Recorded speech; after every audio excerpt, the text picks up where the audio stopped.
Board meeting to order in a moment, and SPS TV will begin broadcasting.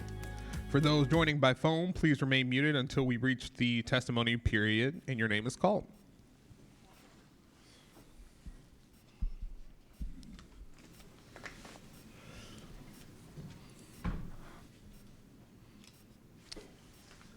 False color? Not that it's a problem, but just an alert.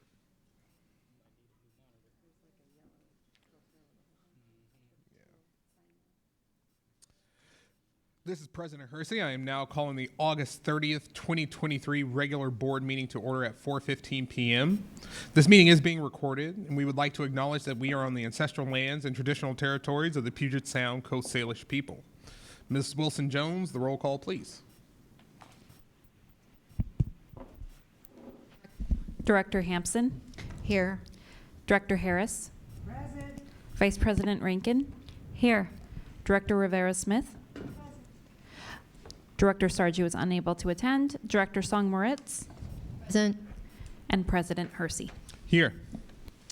I will now turn it over to Superintendent Jones for his comments.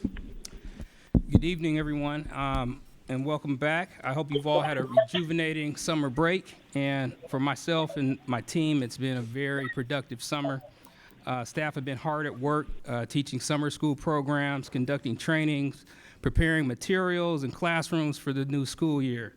We've also had some exciting community engagement opportunities this summer that were well attended and actually inspiring. I want to say a huge thank you to all of our staff who made these summer programs and events possible for students and families, so big thank you to you all. Regarding the events that we've had, we had the Creating the System of Well-Resourced Schools dialogue, and I want to thank everyone in the SPS community who joined us at these well-resourced school meetings. We're grateful to hear from community as we strategize on how to use our resources to create schools where our students can thrive. These were high-quality discussions, and I want to give a special thank you to Dr. Torres, Chief Redmond, and the Public Affairs team for their expert facilitation. I think anyone who attended those meetings felt that people were well heard, and we had great data gathering. And so to that end, my team and I are working really hard to pull these insights together and ultimately share these back to our board and the community around our buildings, our programs, and our services. And I think this was a really important dialogue that we're having. And this is going to be foundational to how we define our budget, how we do our strategic planning, how do we even look at our levy planning for the next cycle. And so we held 5 sessions already, and we'll have another session virtually.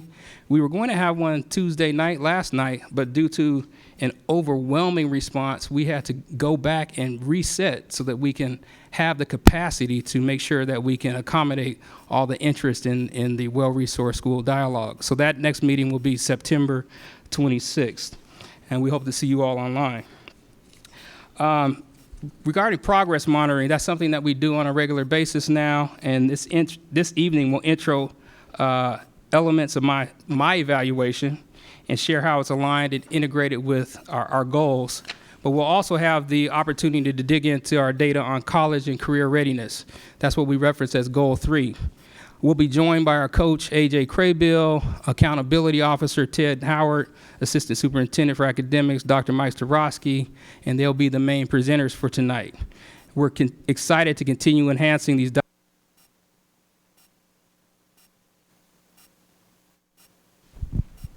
Thank you.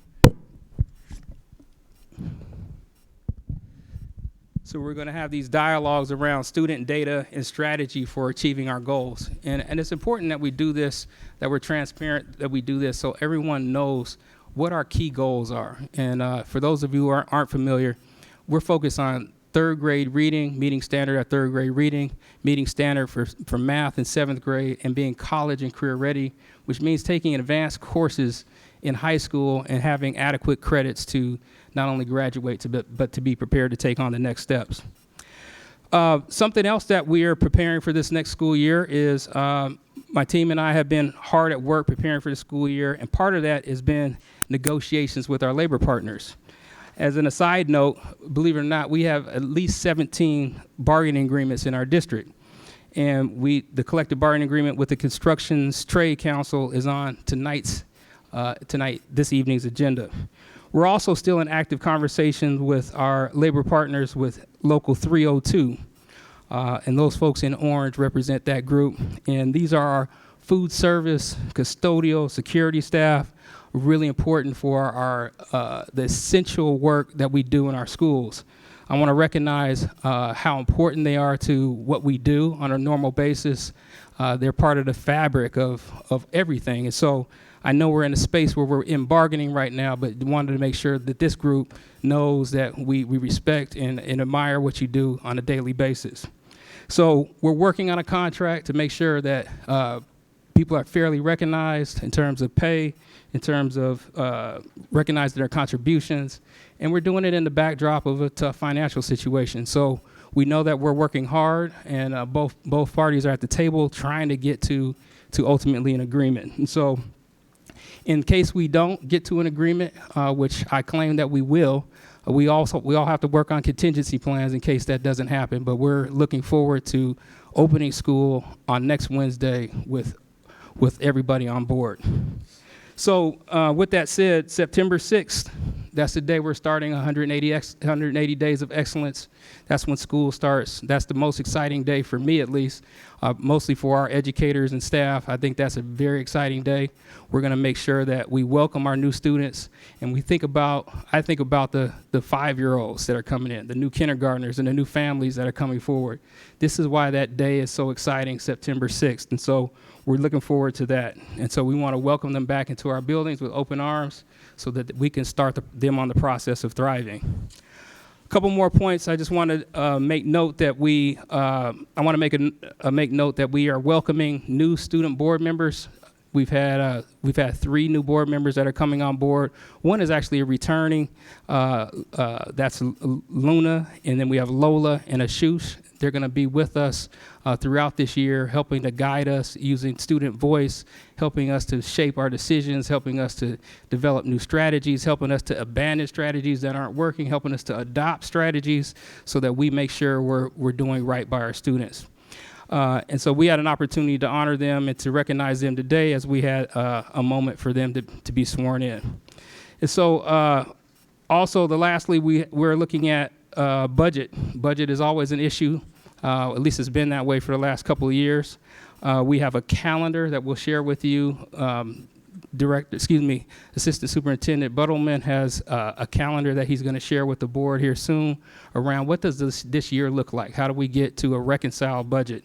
So we'll have work sessions starting in September to talk about how do we reconcile and how do we get to a place where we can continue to fund our most important priorities.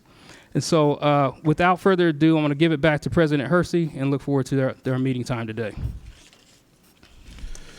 Thank you, Superintendent Jones. We have now come to the board comments section of the agenda. We are excited to welcome all of our students back to school very soon. Tonight, we had the opportunity to welcome our student board members, as Dr. Jones mentioned, with an oath of office ceremony just prior to this meeting.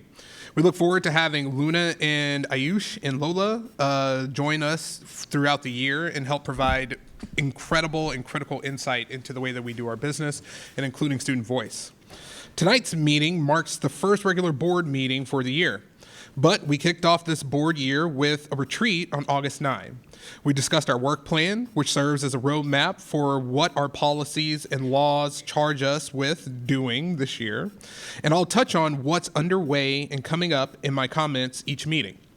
This month, we have Director Sarju leading our work on our upcoming appointments to the Discipline Appeal Council. I invite our SPS community, both staff and members of the public, to apply for the appointment to the Discipline Appeal Council, which serves as our designee to decide certain student discipline appeals. The application is posted on the school board website, and applications are due September 12th. We will receive an update on this process during introduction on September 13th, and are scheduled to make appointments on September the 27th. Work is also underway by Directors Rankin, Rivera Smith, and Song Moritz to develop proposed guiding principles for our next BEC 6 capital levy. These principles are scheduled for introduction on September the 13th, And we'll have some time for further feedback, engagement, and potential refinement, with the principals not scheduled for action until October 11th. Finally, work is also underway to develop a legislative agenda for intro in October. Our legislative liaison, Vice President Rankin, may speak further to that item later on. We'll go now to committee and liaison reports. We do have upcoming meetings for our audit committee on September 5 and our ad hoc policy manual review committee on September 7. I anticipate sharing more information about engagement dates for our ad hoc community engagement committee soon. We will now move into our other reports for tonight. We have a report from the audit committee. Good afternoon, everyone. I am Chandra Hampson, Director of, or Chair of the Audit Committee. And we have a quarterly audit committee coming up on September 5th from 4 p.m. to 6 p.m. That will be in person here at the district. I apologize that I note that when we pull up the board calendar, you don't see in the same line of the calendar, the committee meetings. You have to go into the committee itself and then pull up within that committee the upcoming meetings. That's something that I hope we can maybe discuss changing in the future in terms of how we bring this work forward. The work of the audit committee is really important to the whole board.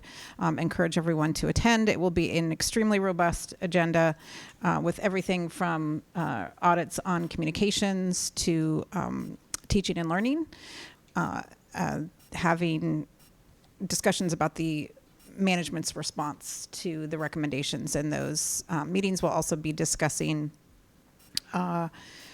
perspective changes to the audit plan and going over updates on our enterprise risk management work, including the formation of the Enterprise Risk Council to further cement the importance of internal audit and risk management in the support of this district reaching its goals and outcomes.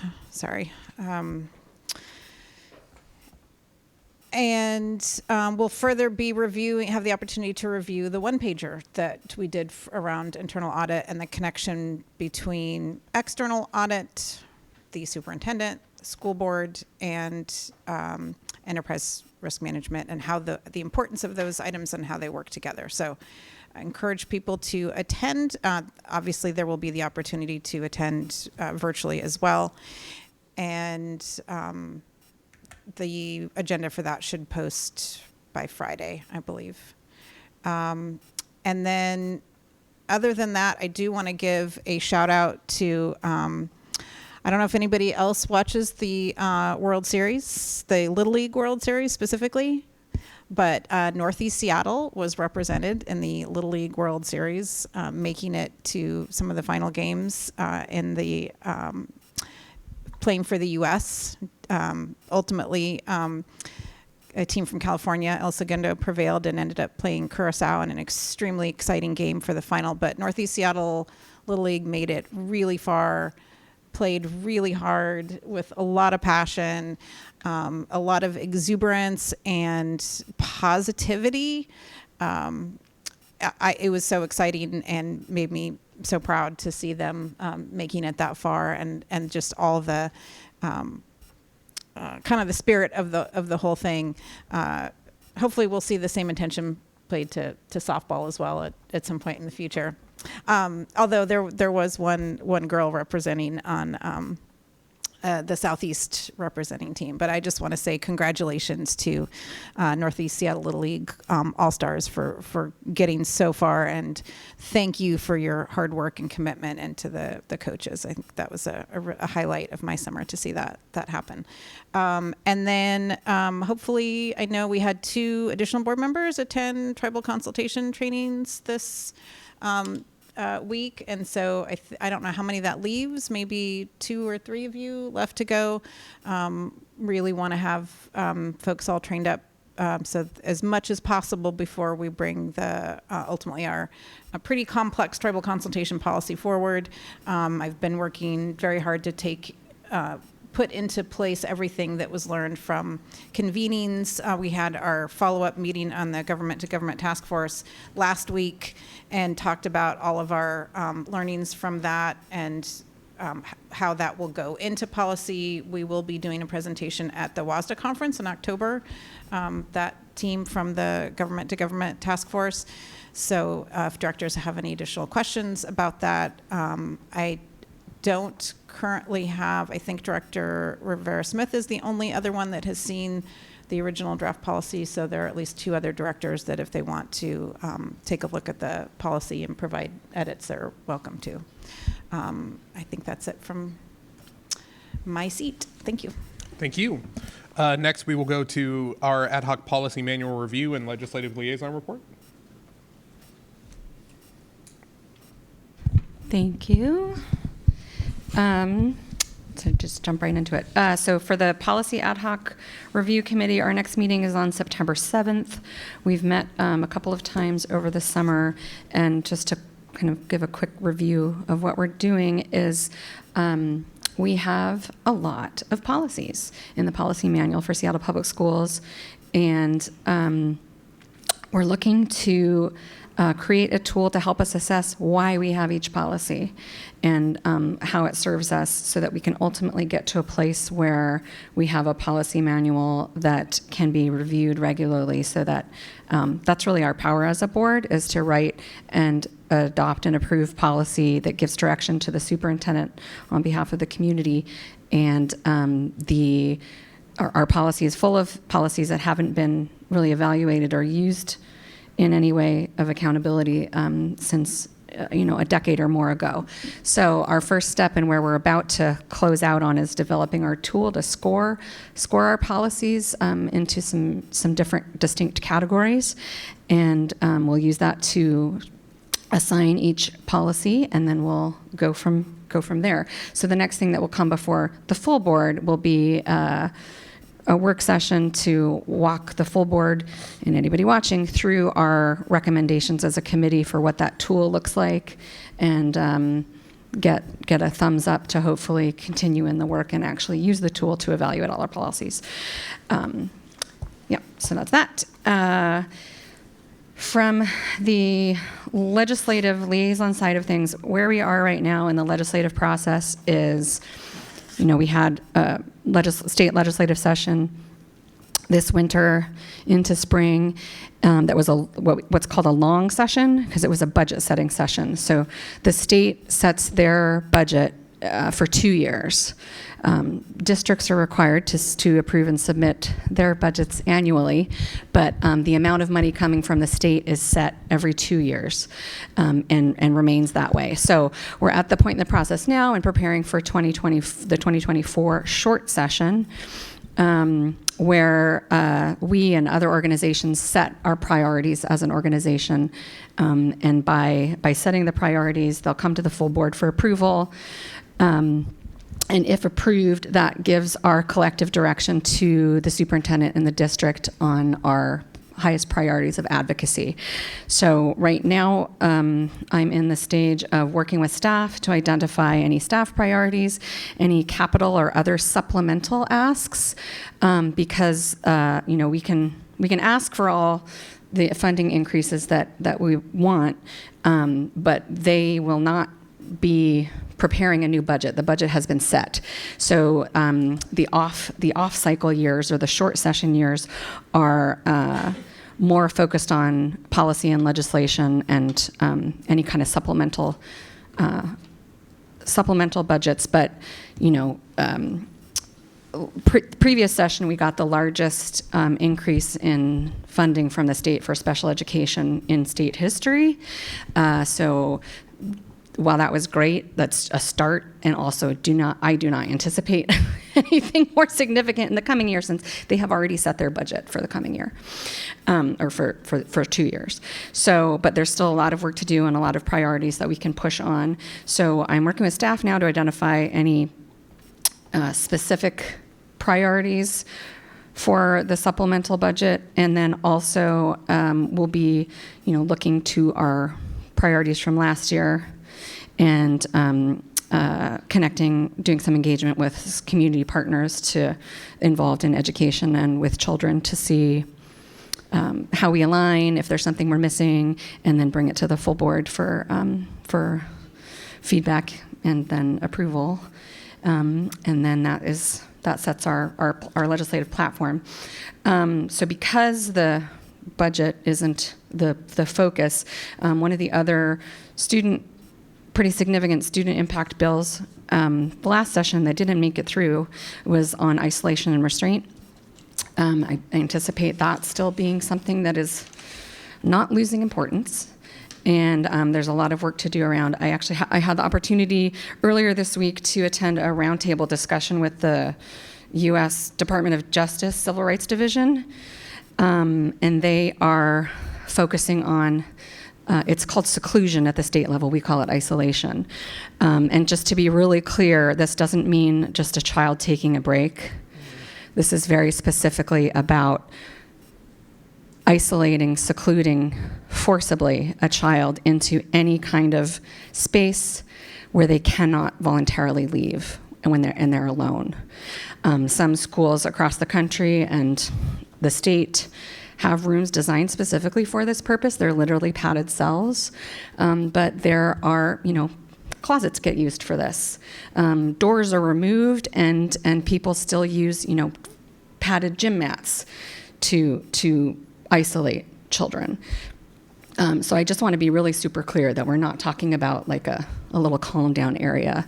We're talking about really traumatizing practice that's used most often on students with disabilities and students in elementary school.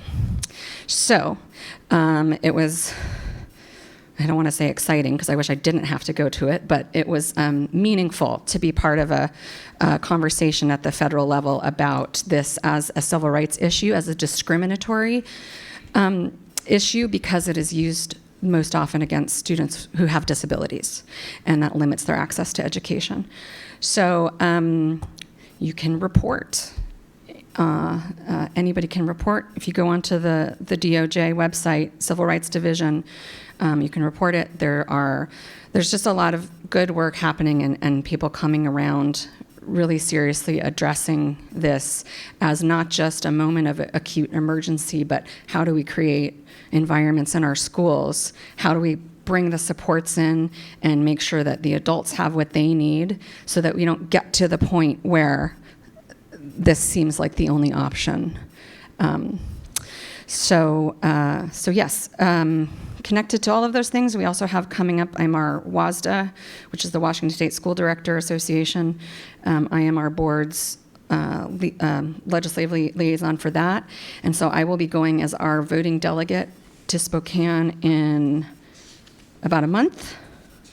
To the General Assembly, where we will be voting as a whole body, the WASDA body. All school board directors in the state have all school boards have a representative, and we'll be voting on positions. And I submitted to our board, and it was unanimously approved, 2 positions that have to do with isolation and restraint, and they were reviewed by the legislative and the resolutions committee of WASDA, and both have been recommended do pass by those committees. So that's going to the full WASDA body to hopefully become adopted as member-supported positions that allows the full specific advocacy from WASDA as a body on those issues. And there's, of course, 100-something other issues that we're voting on.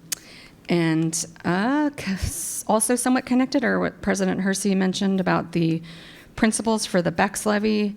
The 3 of us have been working with staff on drafting those. And as the legislative liaison in WASDA, I'm trying to also connect some dots. There's lots of common themes across all these things with the well-resourced school conversation, safe and welcoming environments. A lot of these priorities are really clearly coming to us from the community that connect to one another. And so that's another opportunity to make sure that we're elevating the highest needs and priorities of our community. And we will have something in there about accessibility and safe and welcoming in alignment with all the other priorities. So, yes, keep an eye on all those things. Fantastic. Thank you. Do we have any additional liaison reports this evening? By all means. Thank you. Out in West Seattle, South Park and Georgetown, District 6, we met on August 4th at the Southwest Library, and Director Song Moritz joined us. Thank you so much for coming. I hope the lasagna made it worth your while. Oh, 2 thumbs up. Did you see that, guys? And it was a really fabulous conversation. We were joined by a former SPS educator, special education, who was very pleased to hear that we are looking at universal design. I bragged about our SLI presentation, Dr. Novak, and I hope that we get Dr. Novak's keynote up on the website yesterday. It was that good, and I don't often say that, so hip, hip. Thank you for that. And because that's only for principals and assistant principals, one hopes that we take that professional development and we take it to boots on the ground, to all the IAs and all of our hardworking staff and teachers. If we can implement this well, and I know that the bandwidth is narrow and the mandates are huge, but this could be what turns our tide. And I'm hoping that we will hear from staff just how we're rolling out professional development. It's that important, and it's important enough to where I think that we need to have regular updates here in legislative meetings, since we don't have committee meetings any longer. If this is that important, let's hear about it. Second, we have another community meeting in West Seattle. That will be at the High Point Library. That's on 35th Southwest on September 16th at 2 p.m. And yes, lasagna will be served. And yes, my colleagues are all invited, as are staff. Thank you so much.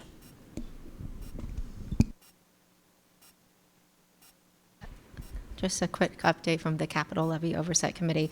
The committee met a couple times this summer to visit some of our newly renovated and new school buildings. And a huge thank you to the hard work of the capital projects team. We will be having 3 ribbon cutting ceremonies this week at Kimball Elementary, James Baldwin Elementary, and West Seattle Elementary.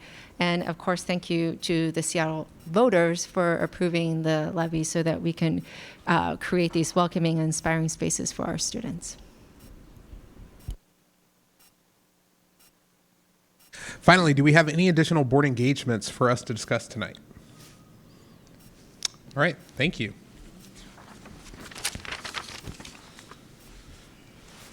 We will next go to public testimony. We will be taking public testimony by phone and in person as stated on the agenda. Board Procedure 1430BP provides the rules for testimony, and I ask that speakers are respectful of these rules. I will summarize some important parts of this procedure. First, testimony will be taken today from those individuals called from our public testimony list and, if applicable, the waiting list, which are included on today's agenda posting on the school board website.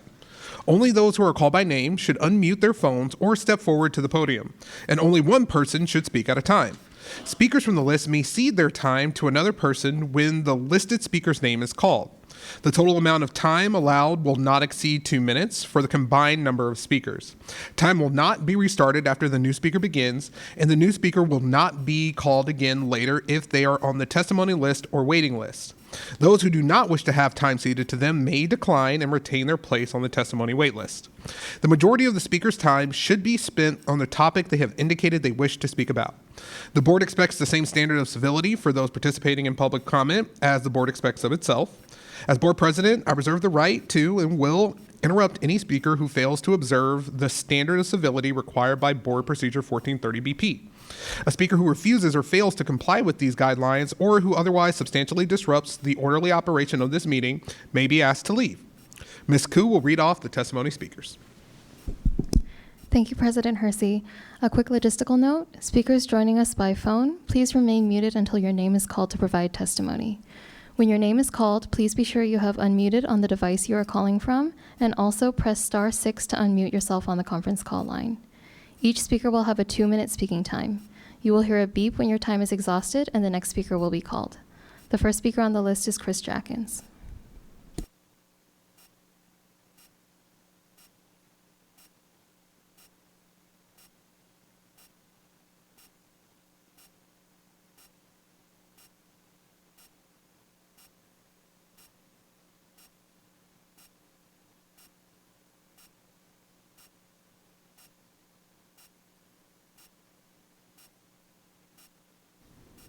Test.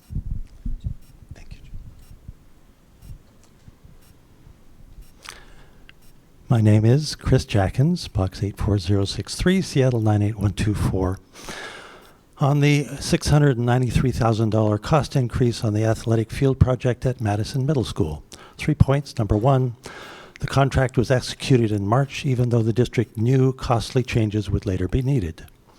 Number two, a cost increase of over $500,000 requires prior board approval, yet the field is already being ripped up. Number three, there are dangerous forever chemicals in the artificial grass. Please vote no, and please require natural grass. On the bargaining agreement with the Building and Construction Trades Council, page 22 states that the agreement will run through August 31st, 2022, not 2024. That looks like a typo. On contract negotiations with the operating engineers, Local 302, do you have any further updates? My best wishes to Local 302. Thanks for being here today. On the Alki Elementary project, 6 points. Number one, the superintendent hired a hearing examiner to review the Alki project. The examiner was less than respectful to the public. Number two, the Alki plans do not provide for any on-site ADA parking. Number three, the city recently rejected the Alki parking plan. Number four, the district is depending on other agencies to do the oversight that the district should have done. Number five, please immediately intervene to fix the Alki project, as well as Montlake and Rogers. All three projects are oversized expansions that dovetail with closing other nearby schools. Number six, please do not close schools. Thank you very much.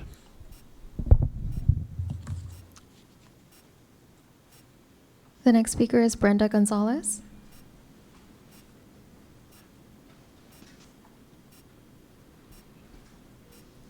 Brenda, if you're on the line, please press *6 to unmute. Hello, members of the board and community. My name is Brenda Gonzalez, and I'm here on the behalf of Community Roots Housing to present information on our new affordable housing project in the Lake City neighborhood in partnership with the Seattle Mennonite Church. We are currently performing due diligence to create a mixed-use new construction project on the current site of the Seattle Mennonite Church, located at 3120 Northeast 125th Street. This project is expected to include new space for the Seattle Mennonite Church, 200 homes of affordable housing for families, families with children and individuals, nonprofit services, commercial retail, and restaurant space, and a public plaza. Community Roots Housing is a community-based organization serving Seattle since 1976. Today, CRH owns and operates buildings throughout Capitol Hill, White Center, the Central Area, Fremont, Belltown, as well as other neighborhoods. We are also actively engaged in community projects and initiatives to improve the neighborhoods in which our residents live. Some examples of our work, which you may be familiar with, are the Liberty Bank Building, 12th Avenue Arts, and Station House. We are now conducting early-stage design activities and working to obtain project financing. As with any project of this type, we will be seeking funding from a variety of sources, including the City of Seattle Office of Housing, King County, and the Washington State Housing Trust Fund. This will enable us to keep rents affordable and construct a building that will improve property for occupants and neighbors alike. We are offering an opportunity for community members to offer input on the proposed project. Please feel free to contact me, Brenda Gonzalez, at bgonzalez@communityrootshousing.org if you should have any questions or feedback. and we will be sending more information to the Seattle School Board. Thank you, board and committee members, for your time. The next speaker is Jennifer Bentz.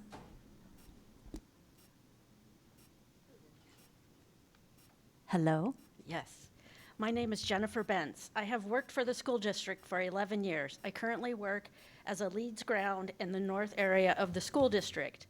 I serve on IUOE Local 302's bargaining committee. We have been bargaining all spring and all summer for a fair contract. Last Wednesday, at our bargaining session, we received the first economic proposal from the district, and it was nothing more than the mandatory minimum percentage increase of IPD for 2 years.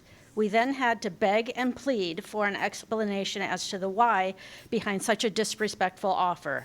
The district's response was to share a school board budget presentation given on May 10th, 2023, as to the rationale and why there is nothing more to give to our members, who passed out millions of meals to our community during the pandemic, who cleaned and scrubbed high-touch areas, biohazards, toilets, and operated boilers to keep us warm and safe, who have broken up fights and been first responders, putting their own lives at risk at times. Members who have trimmed, mowed, planted, and weeded to keep our properties looking respectable while exposed to the elements of extreme temperatures, both hot and cold. We were told at the table that the district could operate without us. Our contract expires tomorrow. We will continue to be good labor partners right up until the day we're not. Thank you.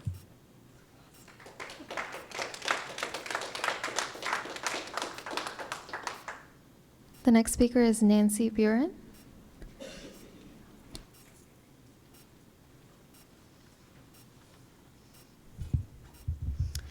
Good afternoon. My name is Nancy Buren. I have worked for the district for 12 years. I currently work in culinary services at Queen Anne Elementary. I also serve on the IUOE Local 302's bargaining committee. We have been bargaining all spring and summer for a fair contract. Last Wednesday, as you heard at our bargaining session, we received the first economic proposal from the district, and it was nothing more than the mandatory minimum percentage increase of IPD for 2 years.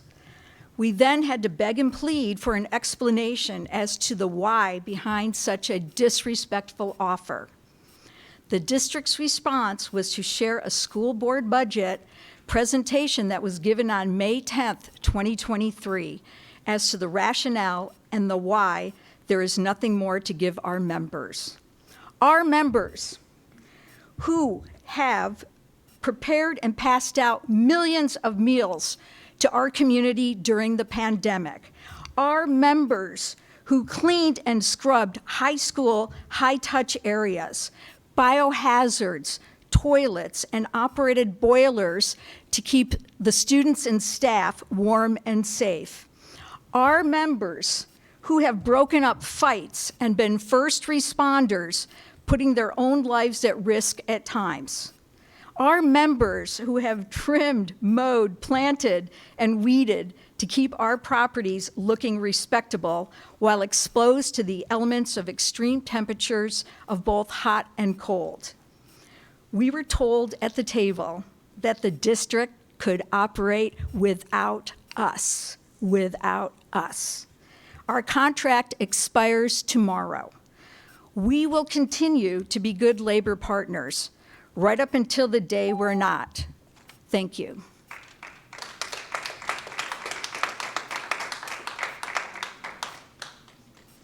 The next speaker is Gary Ladd, Jr.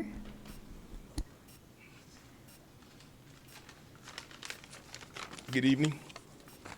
My name is Gary Ladd Jr., and I've worked in the Seattle School District for 22 years, 9 years as a special ed IA, and 13 years as a security specialist.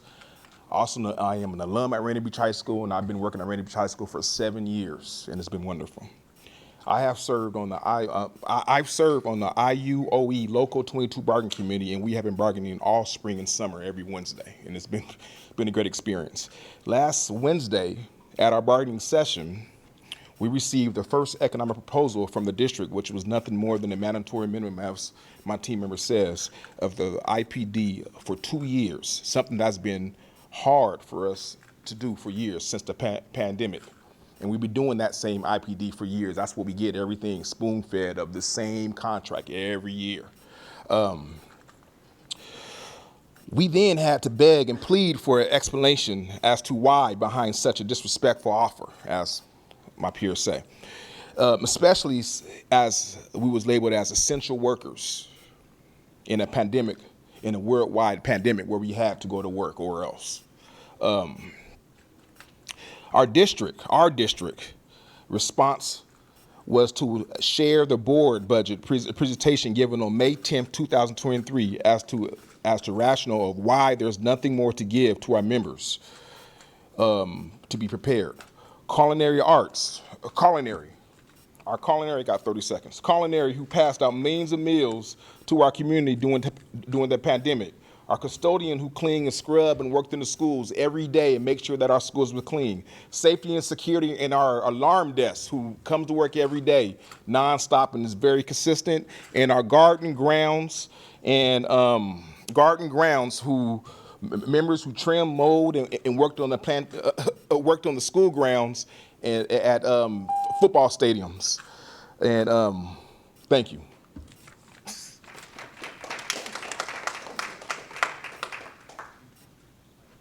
The next speaker is Brett Gamble.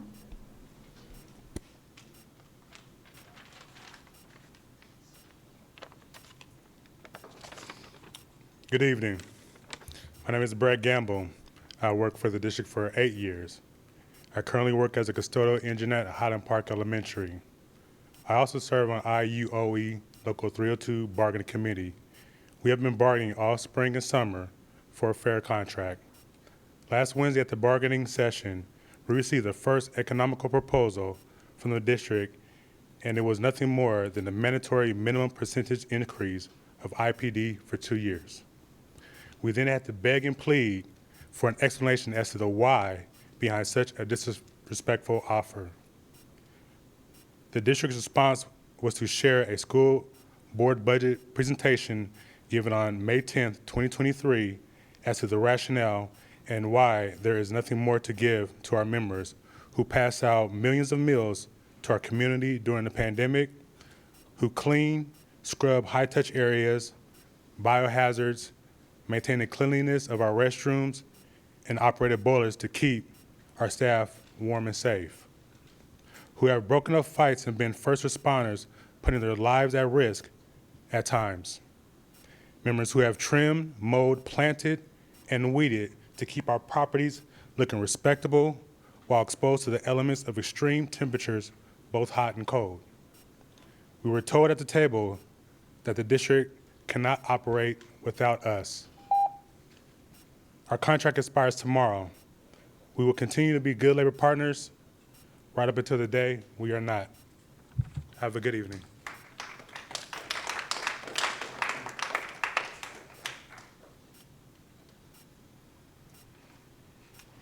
The next speaker is Amir Noir Sulkin.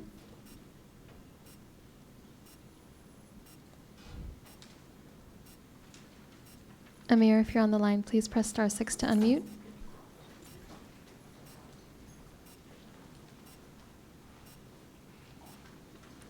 The next speaker is Kevin Pratt.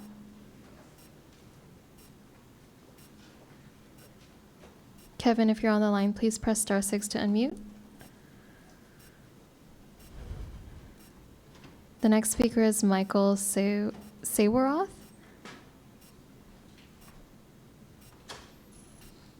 Michael, if you're on the line, please press *6 to unmute.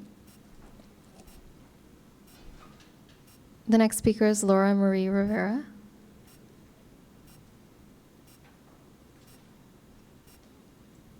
Laura, if you're on the line, please press *6 to unmute. Dear Dr. Jones and school board directors, I'm requesting your help in eliminating the blatant discrimination happening in Seattle Public Schools. When I ran for school board, my top priority was a safe and welcoming environment for all students, and I know that you share that commitment. You may not know that the Advanced Learning Department is intentionally working to exclude children with disabilities from the Highly Capable program. This year, the department used the DIBELS assessment as the required measure for grades 1 and 2 to qualify for the program. DIBELS was not designed for this purpose. It has not been approved by the school board for this purpose and has not been vetted for this use by OSPI. DIBELS is a series of 1-minute reading tests designed to help teachers identify a student's deficits. In fact, DIBELS is so good at flagging dyslexia that Seattle Public Schools is now using it as the official dyslexia screener to satisfy the new state law. Just to be clear, for students with dyslexia and other associated learning disabilities, it is impossible to score highly on these 1-minute timed tests. Children with dyslexia, ADHD, anxiety, vision and speech problems, and many other types of disabilities are often given the accommodation for extra time on tests so that they do not have to navigate additional barriers to demonstrate what they know. Even though the Advanced Learning Department knows this test is challenging for students with learning disabilities, they are denying students the accommodations in their IEPs and 504 plans and using DIBELS to disqualify them. The department is not offering any alternatives for these students. None of this is hearsay. None of this is conjecture. This is what happened to our child as documented in district records. Our son is not only highly capable, he is extraordinary. He is in the group that they call twice exceptional. He has a 99th percentile IQ, and he also has dyslexia. This is the same profile as Albert Einstein and Leonardo da Vinci. Dr. Jones, as the leader of the district, we are calling on you to recognize and stop this harmful discrimination. School starts in 1 week. We're asking you to right this wrong and make sure that SPS does not discriminate against any other students. Thank you.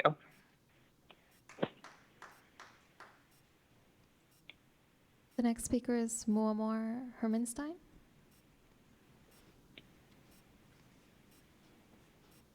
Muammar, if you're on the line. We're asking you to right this wrong and make sure that SPS does.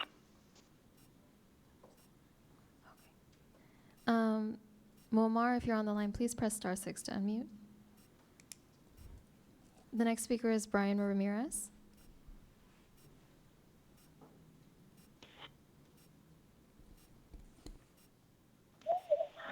Good evening, everyone. My name is Brian Ramirez, and I am a Housing Development Associate at El Centro de la Raza, or the Center for People of All Races, which will actually be celebrating its 51 years of service this year.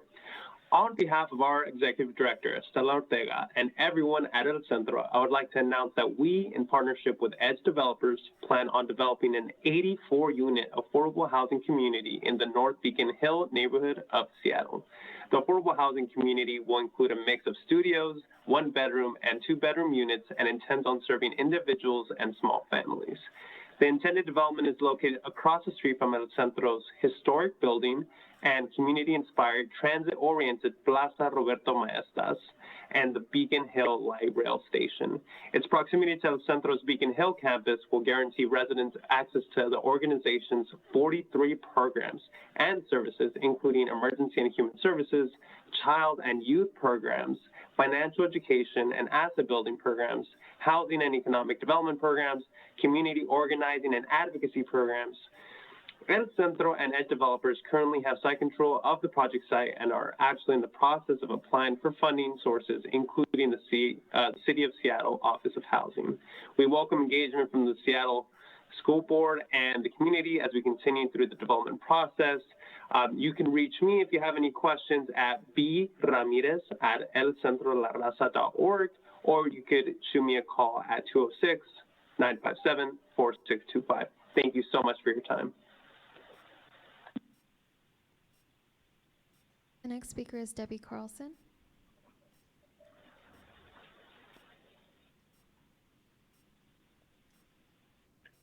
Good evening. My name is Debbie Carlson, and I'm testifying in support of a fair contract for the 400 union members who are culinary, custodial, security, landscaping, and gardening workers at our Seattle Public Schools. I'm a concerned parent and a candidate for Seattle School Board Director in District 1.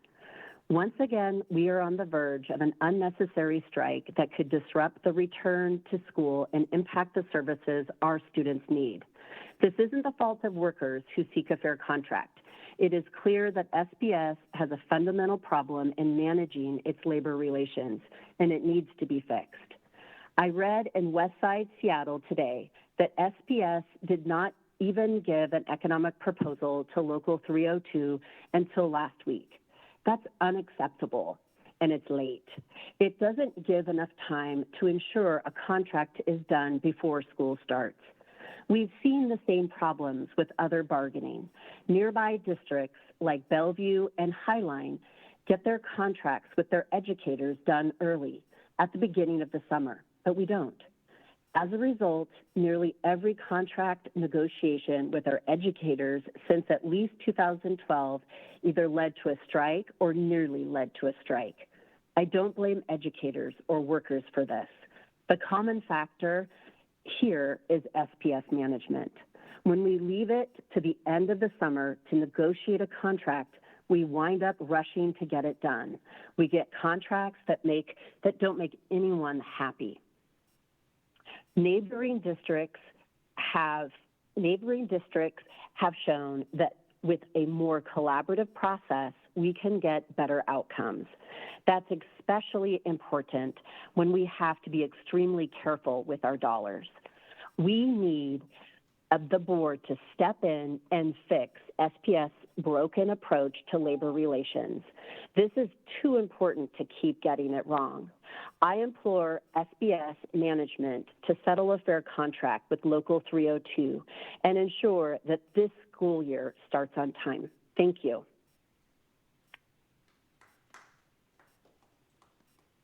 The next speaker is Lindsay Sheldon. Lindsay Sheldon. The next speaker is Marianne Wood.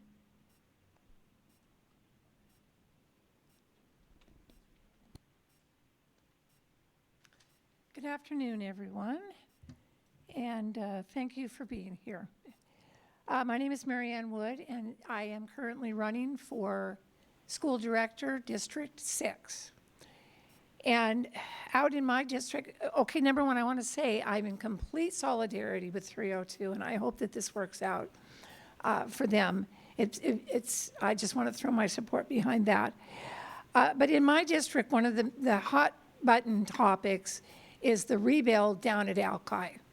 And I know, because I was one of the appellants on that case, I know the process that we went through with the city examiner to get to the point we are now. I believe that the deadline for the district to respond to the city examiner's decision is tomorrow. And I just am here to encourage the district, the board, and everybody who's involved in this to be transparent with what the district plans to do in response to this decision. And I stand here as a member of that community to let you know, not only as a candidate for school, but as a member of the community, to let you know that we are open, willing, and able to work with you to make that project at Alki a beautiful project that everyone can be happy with. Thank you.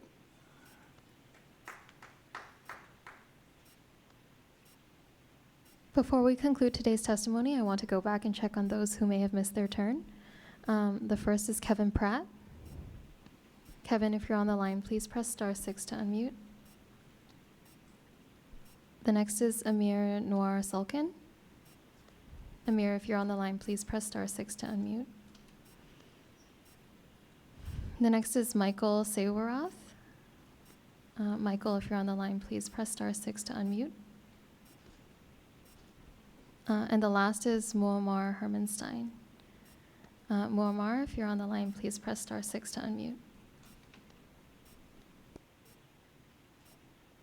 It's today's testimony. Thank you, Ms. Koo. First off, just thank you to everybody who was able to share perspectives with us. We greatly appreciate it. Directors, do we feel like we need a break? 5, maybe? No? Want to keep pressing? Going once, going twice. All right, we're going to keep rolling. Thank you very much.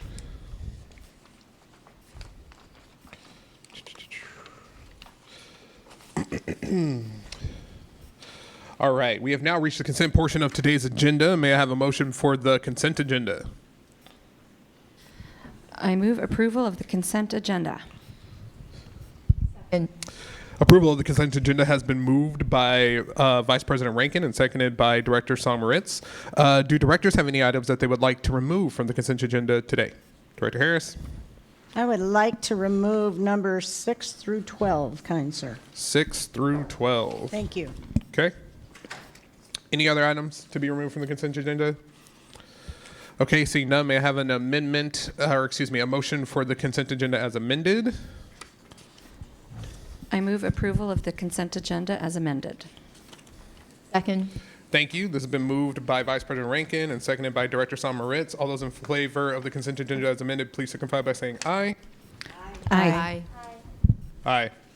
Any opposed? Abstentions? All right, thank you. So first turning to consent agenda removed action item number 6. I believe we first need a motion. Go ahead. What's up? I'm wondering whether we could discuss all of these in totality, because You want it like as a package? I want a package. Yeah. Because there's some fundamental baseline issues here that we might be able to Okay. roll through. That's reasonable. Yeah, for sure. Thank you. So I see Dr. Torres is here. May I? Oh, Go ahead. I was just going to ask, so that makes sense to me, and to make the motion, do I need to read them all That's separately? the question. Or Ms. can I Wilson-Jones is move turning them on together? her mic. I don't see legal counsel in the room, so I'll go take a shot at this. And how about you, would it work to move the first item Yeah. and then just discuss whatever the issue is presented comprehensively, vote on Yep. that one, and then subsequently move the additional items after? Okay, fantastic. So by subsequently moving additional items, would you still recommend that we go one by one for all of those motions? Yes, please. All right, let's do it. All good. This is government. Let's go. Okay. All right. I move that the school board authorize the superintendent to amend the contract with Yellowwood Academy in the additional amount in the additional amount of $409,200 for a revised total contract amount of $1,400,000 for private placement of fewer than 10 students who require therapeutic day services and programming, with any minor additions, deletions, and modifications deemed necessary by the superintendent to implement this contract. Immediate action is in the best interest of the district.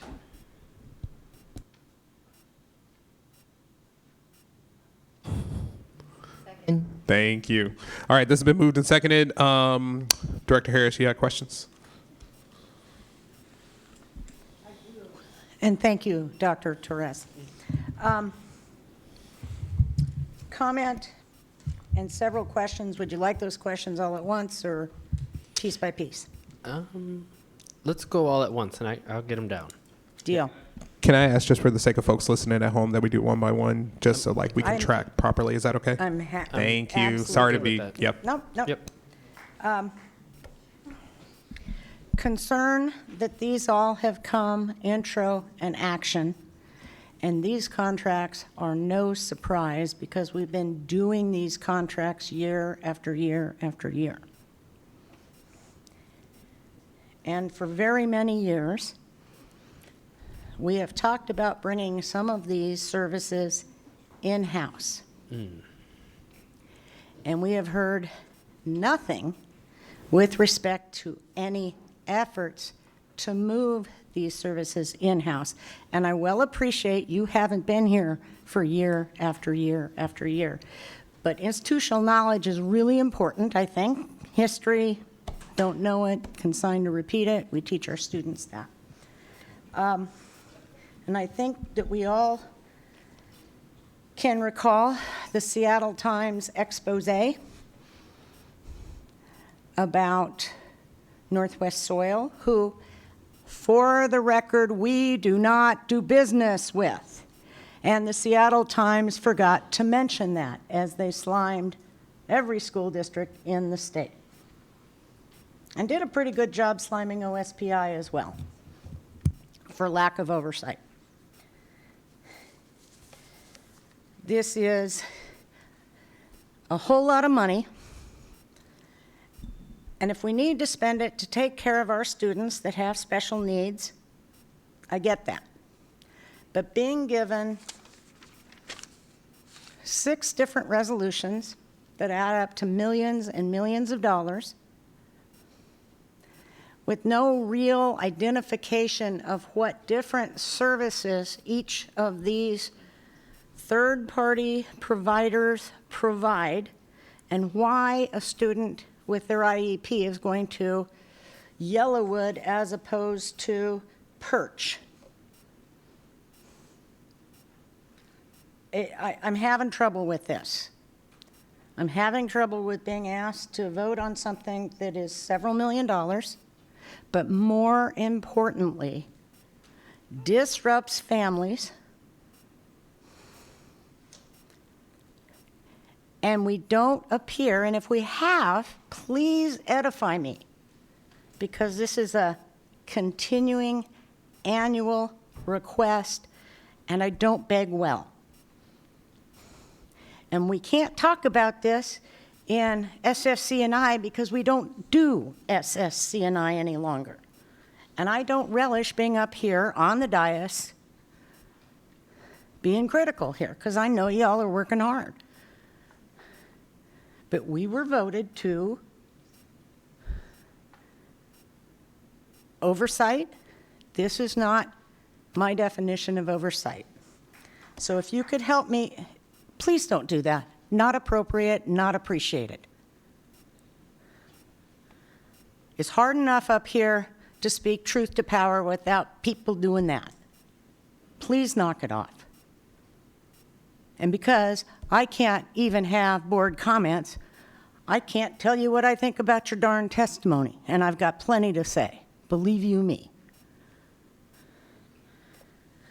So help me understand those questions. Thank you. Thank you, Director Harris. So I'll get into a little bit of the questions. Some of them I'll have to take back and get some more robust responses for you.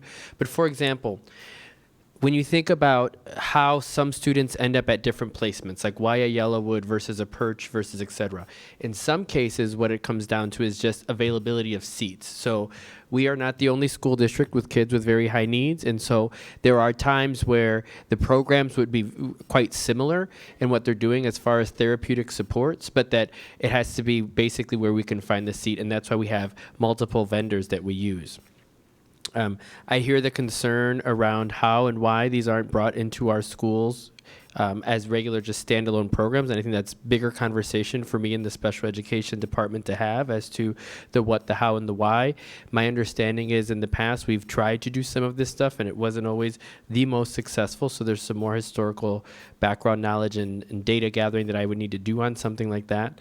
And then the other piece is in terms of where we also place the kids or where they end up going, that is ultimately the team decision that does happen with the families involved. But I also just want to note your comment that, you know, in a perfect world, it would be that our kids stay with us versus us even having to use the option of going to a non-public agency.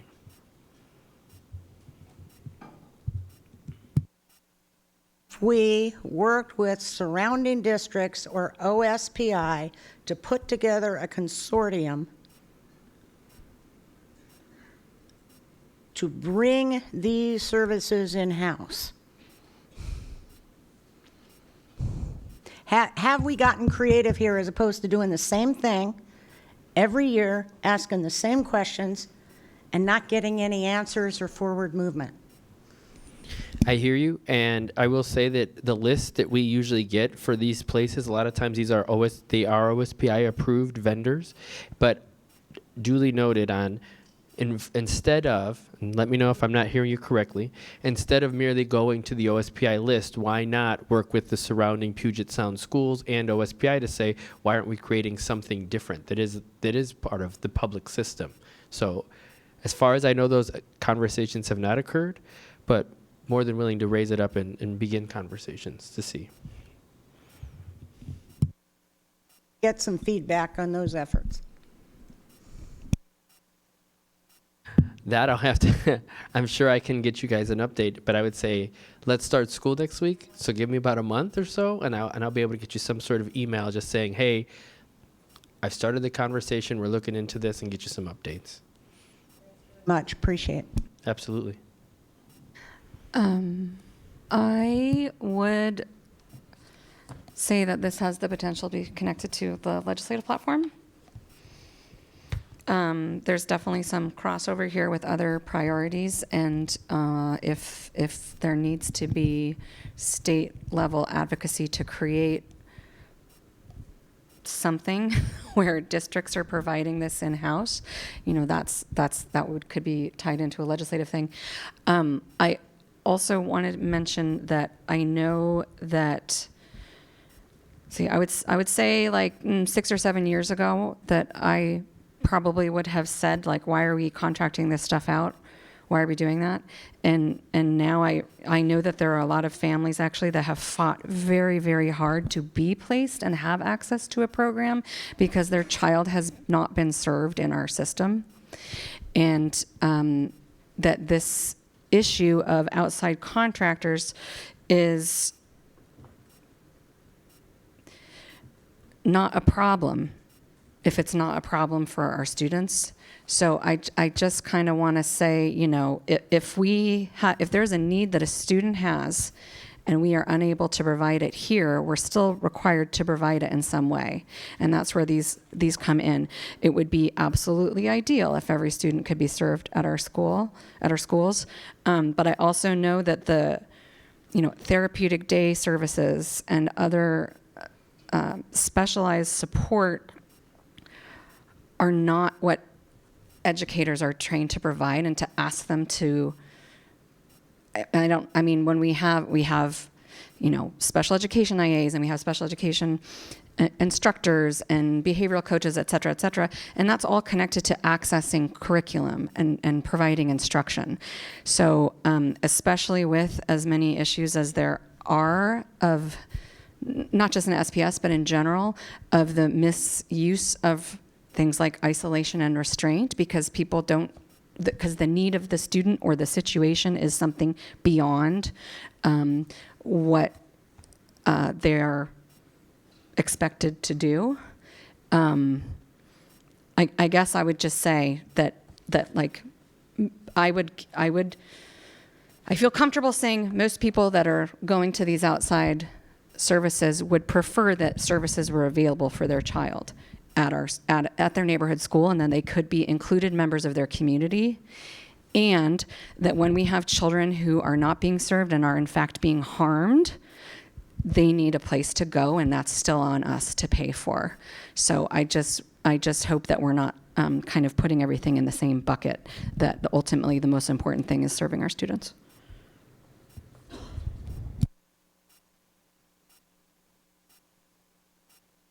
Director Rivera-Smith, Director Sommeritz, and then back to Director Harris.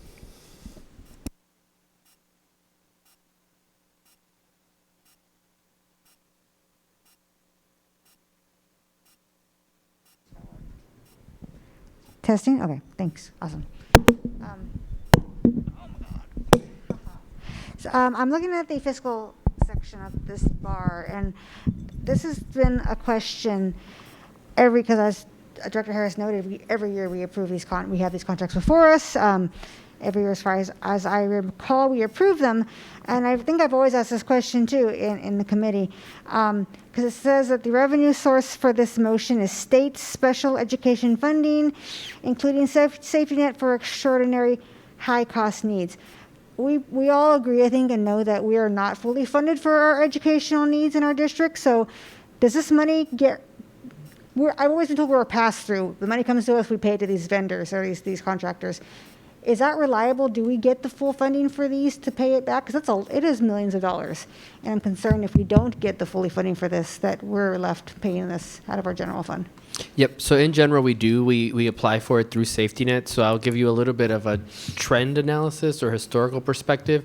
If you look at 2 years ago, what we recouped in Safety Net was around $4 million. Last year, we got that number up to $9 million, and this year we actually got it up to $16 million. So some of the things that we've been doing is just creating efficiencies on the department end of what we're doing with the special ed department and how we're using some of our staff there to really look at the IEPs to make sure we're capturing all these kids. But yes, students who have high needs, where we need to go to funding sources such as this, we do recoup a good chunk of that money from the state, and we've been increasing that money. In some ways, you could say holding the state accountable to it in better ways as a district over the past few years. Okay, you say a good chunk, but you don't say all. Do we get all of it? Usually it's all, but to sit Okay. here in the moment and say exactly every single Yeah. kid we got this year, Mhm. I don't feel comfortable saying that just because I don't know, but I would say interval of like 99% sure yes, especially for our kids who are going to non-public agencies, because when those IEPs are written, they're written as such so that we can submit them for reimbursements to the state. Gotcha. Thank you. Thank you.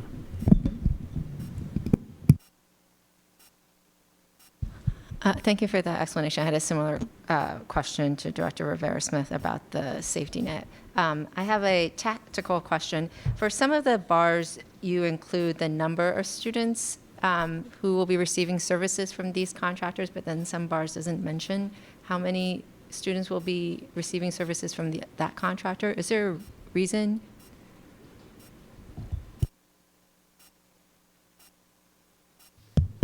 Not specifically, but we'll be able to get you those specific numbers for all of them.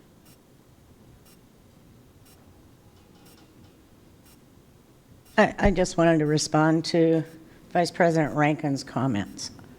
In no way, shape, or form, ever, never would I suggest that we don't meet our students' needs. Not the point of this whatsoever. My point is that we keep doing the same thing over and over, making promises to look into changing delivery service models, and with respect to our educators and RAs are not trained for this, we have tons of OTs, PTs, RNs, behavioral therapists, and other certificated health care providers. There is nothing to suggest that we cannot hire people with the appropriate training. There is nothing to suggest that we can't bring some of these services in-house and maybe even do a better job of delivering these extremely expensive, critically necessary services. But we have to get out of our own way and start thinking outside the box in terms of different delivery services, and we have to start making good on our promises to look into things. And if you want me to do it, you know that I will. I'll go back all 8 years and even before then where these promises have been made. And again, Dr. Torres, I so appreciate you have not been here for all of these conversations, nor have a great many other people in this room. But man, we got to and must do better. Thank you. Any other questions on this one or the subsequent ones before we vote? All right. Ms. Wilson-Jones, roll call, please. Thank you, Dr. Torres. Okay, so I'm calling the roll now on consent agenda item 6, which was previously moved by Director Rankin and seconded by Director Song-Moritz. We'll then go back through for another round of motions and votes on the others. Director Song-Moritz. Director Hampson. Aye. Director Harris. Aye. Vice President Rankin. Aye. Director Rivera-Smith. President Hersey. Aye. This motion has been approved unanimously. All right, may I have a motion for item number 7? Just for clarification, we're going to We got to do them all. go, okay. Yep. All right. I move the school board authorize the superintendent to approve the contract with Yellowwood Academy for the total amount of $1,400,000 for private placement for students who require therapeutic day services and programming, with any minor additions, deletions, and modifications deemed necessary by the superintendent, and to take any necessary actions to implement this contract. Immediate action is in the best interest of the district. This item has been moved by Director Rankin and seconded by Director Song-Moritz. Are there any questions on this item? Seeing none, Ms. Wilson-Jones, roll call, please. Director Hampson. Aye. Director Harris? Aye. Vice President Rankin? Aye. Director Rivera-Smith? Director Song Moritz? Aye. President Hersey? Aye. This motion is passed unanimously. Thank you. Can I please have a motion for item number 8? I move that the school board authorize the superintendent to execute contracts with Spring Academy in the amount of $950,000, Hamlin Robinson in the amount of $175,000, Hampton Tutors in the amount of $100,000, and Ryther in the amount of $100,000 to ensure the provision of equitable services to parentally placed private school students attending approved nonprofit private schools under the Individuals with Disabilities Education Act, with any minor additions, deletions, and modifications deemed necessary by the superintendent, and to take any necessary actions to implement the contracts. Immediate action is in the best interest of the district. This has been moved and seconded by the aforementioned board directors. Are there any questions on this item? Seeing none, Ms. Wilson-Jones, roll call, please. Director Harris? Aye. Vice President Rankin? Aye. Director Rivera-Smith? Aye. Director Song Moritz? Aye. Director Hampson? Aye. President Hersey? Aye. This motion is passed unanimously. Thank you. Number 9. I move that the school board authorize the superintendent to approve the contract with Perch Behavioral Health in the amount of $2 million for provision of applied behavior analysis therapy for 17 students as required by their IEPs, with any minor additions, deletions, and modifications deemed necessary by the superintendent to implement this contract. Immediate action is in the best interest of the district. This item has been moved and seconded by the aforementioned board directors. Are there any questions on this item? I actually do have a question on this item. Go for it. Is this additional staff coming into our schools to provide services? Or is Perch, am I correct, Perch Behavioral Health contract, do they have their own facility, or is this staff coming in to provide additional therapies? Dr. Torres is approaching the podium.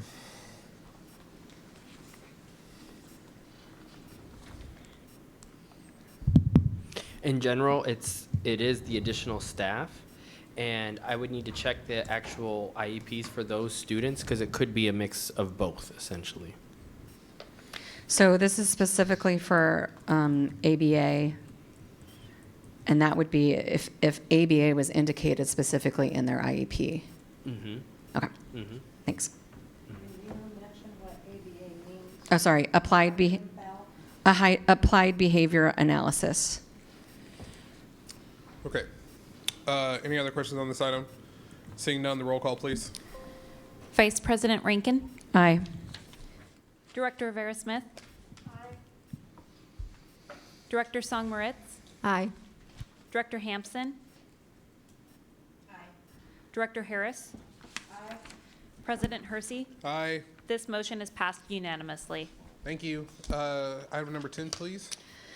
I move that the school board authorize the superintendent to approve the contract with Academy of Precision Learning for the total amount of $1,200,000 for private placement for students who require therapeutic day services and programming, with any minor additions, deletions, and modifications deemed necessary by the superintendent to implement this contract.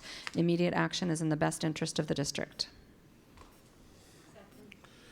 This item has been moved and seconded by the aforementioned board directors. Do we have any questions on this particular item? Seeing none, the roll call, please. Director Rivera-Smith? Aye. Director Song Moritz? Aye.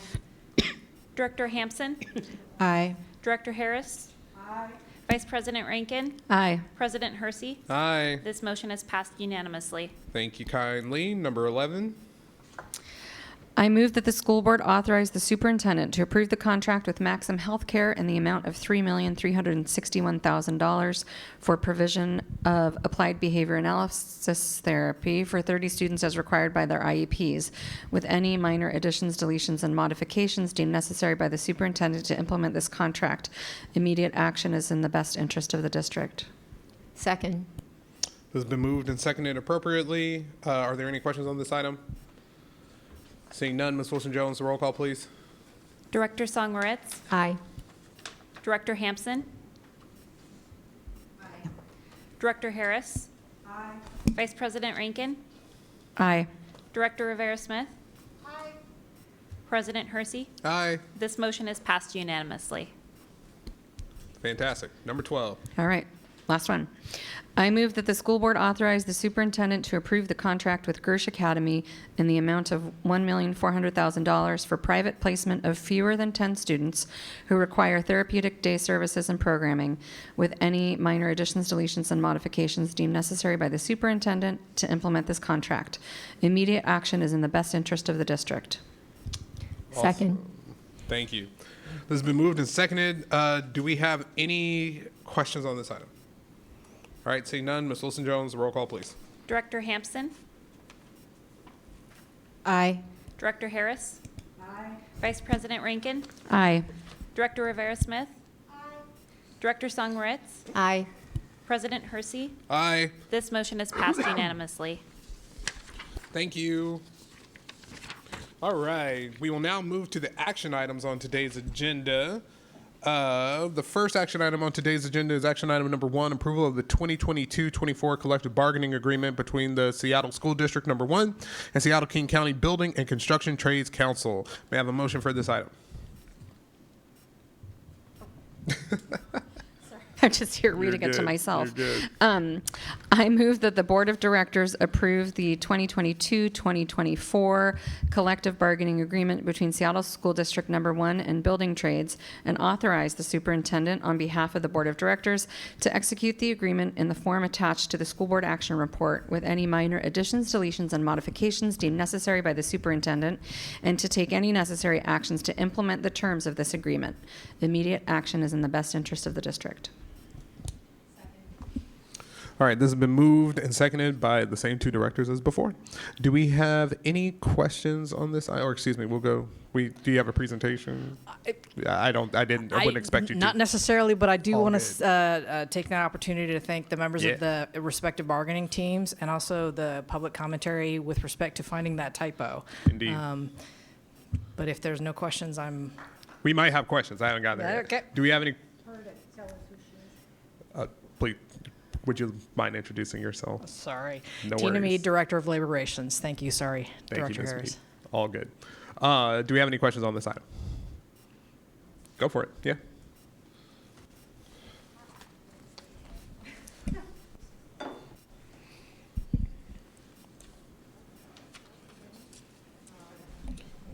I'm okay. I'm good. I'm good. You good? Can you hear me? Oh. Yep. Thank you.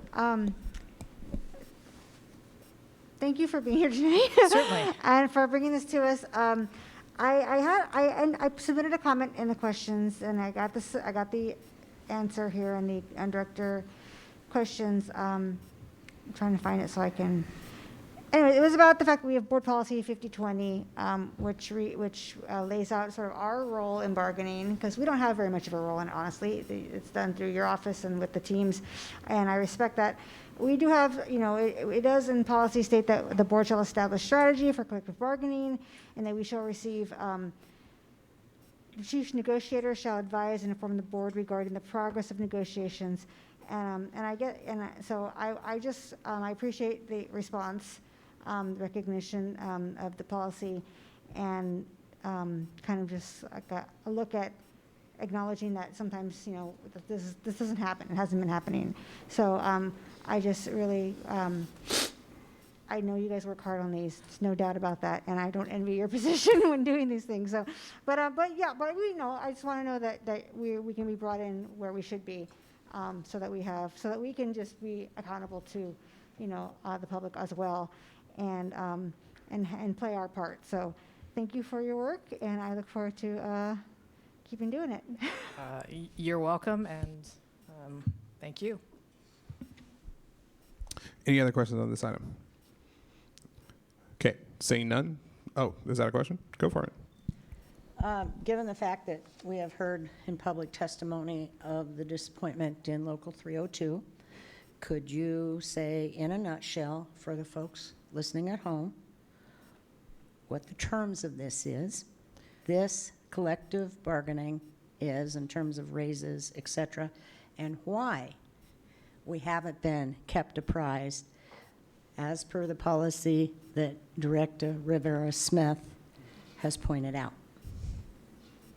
I'll answer the second question first, Director Harris, with respect to providing updates for the trades specific. I started with the district last August, and my predecessor had begun bargaining with this labor partner in the spring. I picked it up when he left, and I was not provided any information about providing updates to the board. I would defer to my supervisor, Assistant Superintendent of Human Resources, and if necessary, providing any updates, I would go through her as necessary and answer any questions that she may have asked of me. With respect to your first question in terms of the wage rate increases, is that correct? For this CBA is retroactive for the 22-23 school year. The wage rate, the across-the-board wage rate increase was negotiated at 6.6 for last school year, retroactive for active employees upon date of union ratification. For the 23-24 school year, this school year, it was negotiated to 4.7. Or not to 4.7, at 4.7, sorry. And for both of those years, what is I forget the term, but it used to be called COLA. The term is, we use the acronym IPD for implicit price deflator. For 2022-23, implicit IPD was 5.5. For this year, IPD is 3.7. Mm-hmm. Additional question from Director Sommeritz.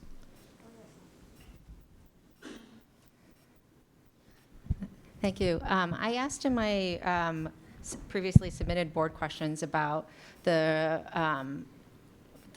dollar amount.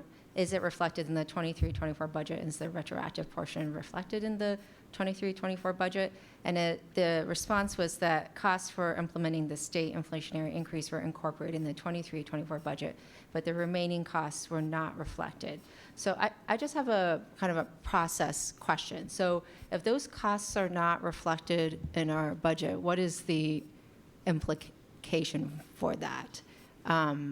Does the 22-23 amount get charged to the 23-24 budget, or how much wiggle room does our 23-24 budget have to reflect something like this?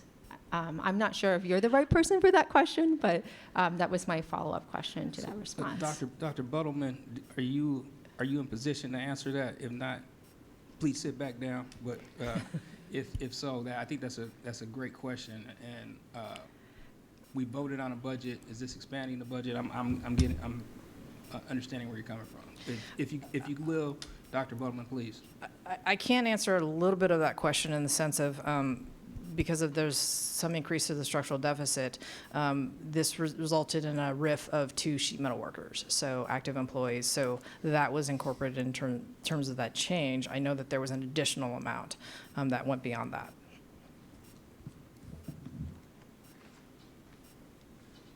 Did that answer the specific question, or is there more to it? So in the response to my previously submitted question, the remaining costs are not reflected. So I'm just asking a process question. We passed a balanced budget. Now we know that our expenses are going to be $837,000 higher. What happens now?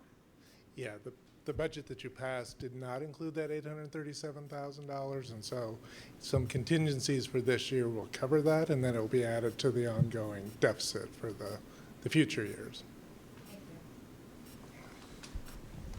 All right, Director Hampson.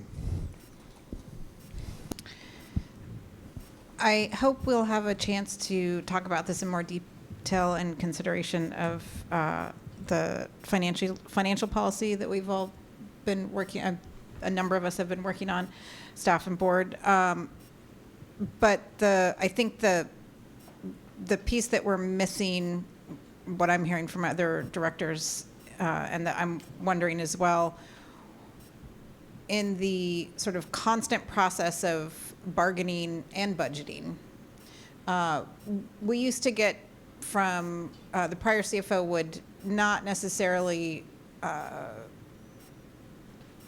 can't remember the format in which she would provide it, but we would get a little bit of a sense of where are our different classes of employees on the overarching, relative to cost of living and their duties and their class of work. Are they to par with others in the market? And then how does that compare amongst and within the different labor groups, right? Because we have some inequities in that, and that was one of the reasons why we thought to include it in that financial policy. But I think if we could get an update, particularly since we're getting intro and action items, we should be getting updates as to, we have been missing some updates on the process, how bargaining is going. That should be coming to the board.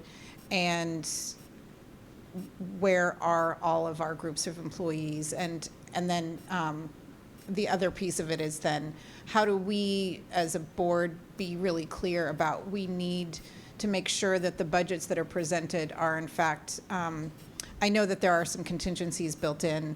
We should build in enough conservative level of contingencies when possible for those things, but also accounting for the fact that there is this imbalance in the scale of certain bargaining units and also the timing of those bargaining units coming and having needs that they want to get met. And I know that the finance and accounting has historically been very conscientious about trying to get all of our staff up to trying to be where we should be in Seattle as the most expensive place in the state, paying the best salaries. So if we could get an update on that, I think that would be really helpful in continuing to have that conversation as time goes on and as we start the next budget cycle.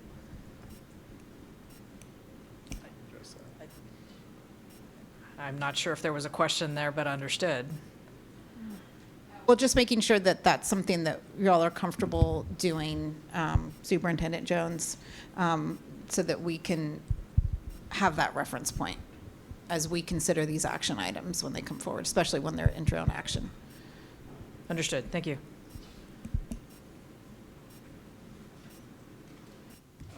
Director Hampson, do you think this is considered in the draft of the financial policy, that this is already accounted for in that, or is this something in addition to that? What's your thinking on that?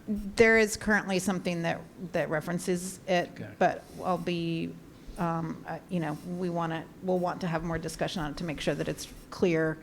And I'd want to hear from other directors if that's in fact the intent that we're going for, so that we can do our best by all employees, regardless of how big they are, or regardless of when they bargain. All right. Any other questions? Thank you. Seeing none, Ms. Wilson-Jones, roll call, please.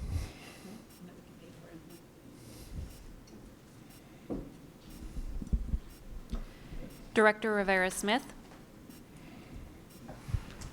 Aye.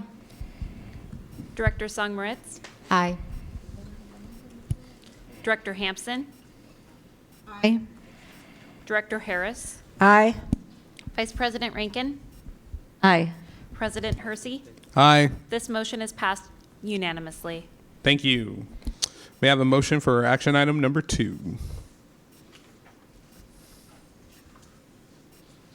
I move that the 2023-2024 compensation bulletin for non-represented staff be approved by the board as attached to this school board action report, with the minor additions, deletions, and modifications deemed necessary by the superintendent, and to take any necessary actions to implement the document. Immediate action is in the best interest of the district. This has been moved and properly seconded. Directors, do we have any questions on this item? Okay. Thank you, Dr. Pritchett. Seeing none. Ms. Wilson-Jones, do you have a question, Director Harris? If it's possible Please. to do a paragraph explanation of the inflationary indicator, formerly known as COLA, for this bar, I would be grateful. Yeah. Thank you. By all means. Good evening, Dr. Sarah Pritchett, Assistant Superintendent for Human Resources. I will do my best, maybe not a paragraph, perhaps a sentence. What we're saying here is that we are wanting to give our non-represented employees the 3.7% increase. All right. Is that satisfactory? Thank you. Ms. Wilson-Jones, roll call, please. Director Song Moritz, Aye. Director Hampson, Aye. Director Harris, Vice President Rankin, Aye. Director Rivera-Smith, Aye. President Hersey. Aye. This motion is passed unanimously. All right. Thank you, directors. We will now move on to our introduction items. Introduction item number 1 is approval of the 2023-24 Superintendent Evaluation Tool. Approval of this item would approve the 2023-24 Superintendent Evaluation document as attached to the board action report. And I will hand it over to Superintendent Jones.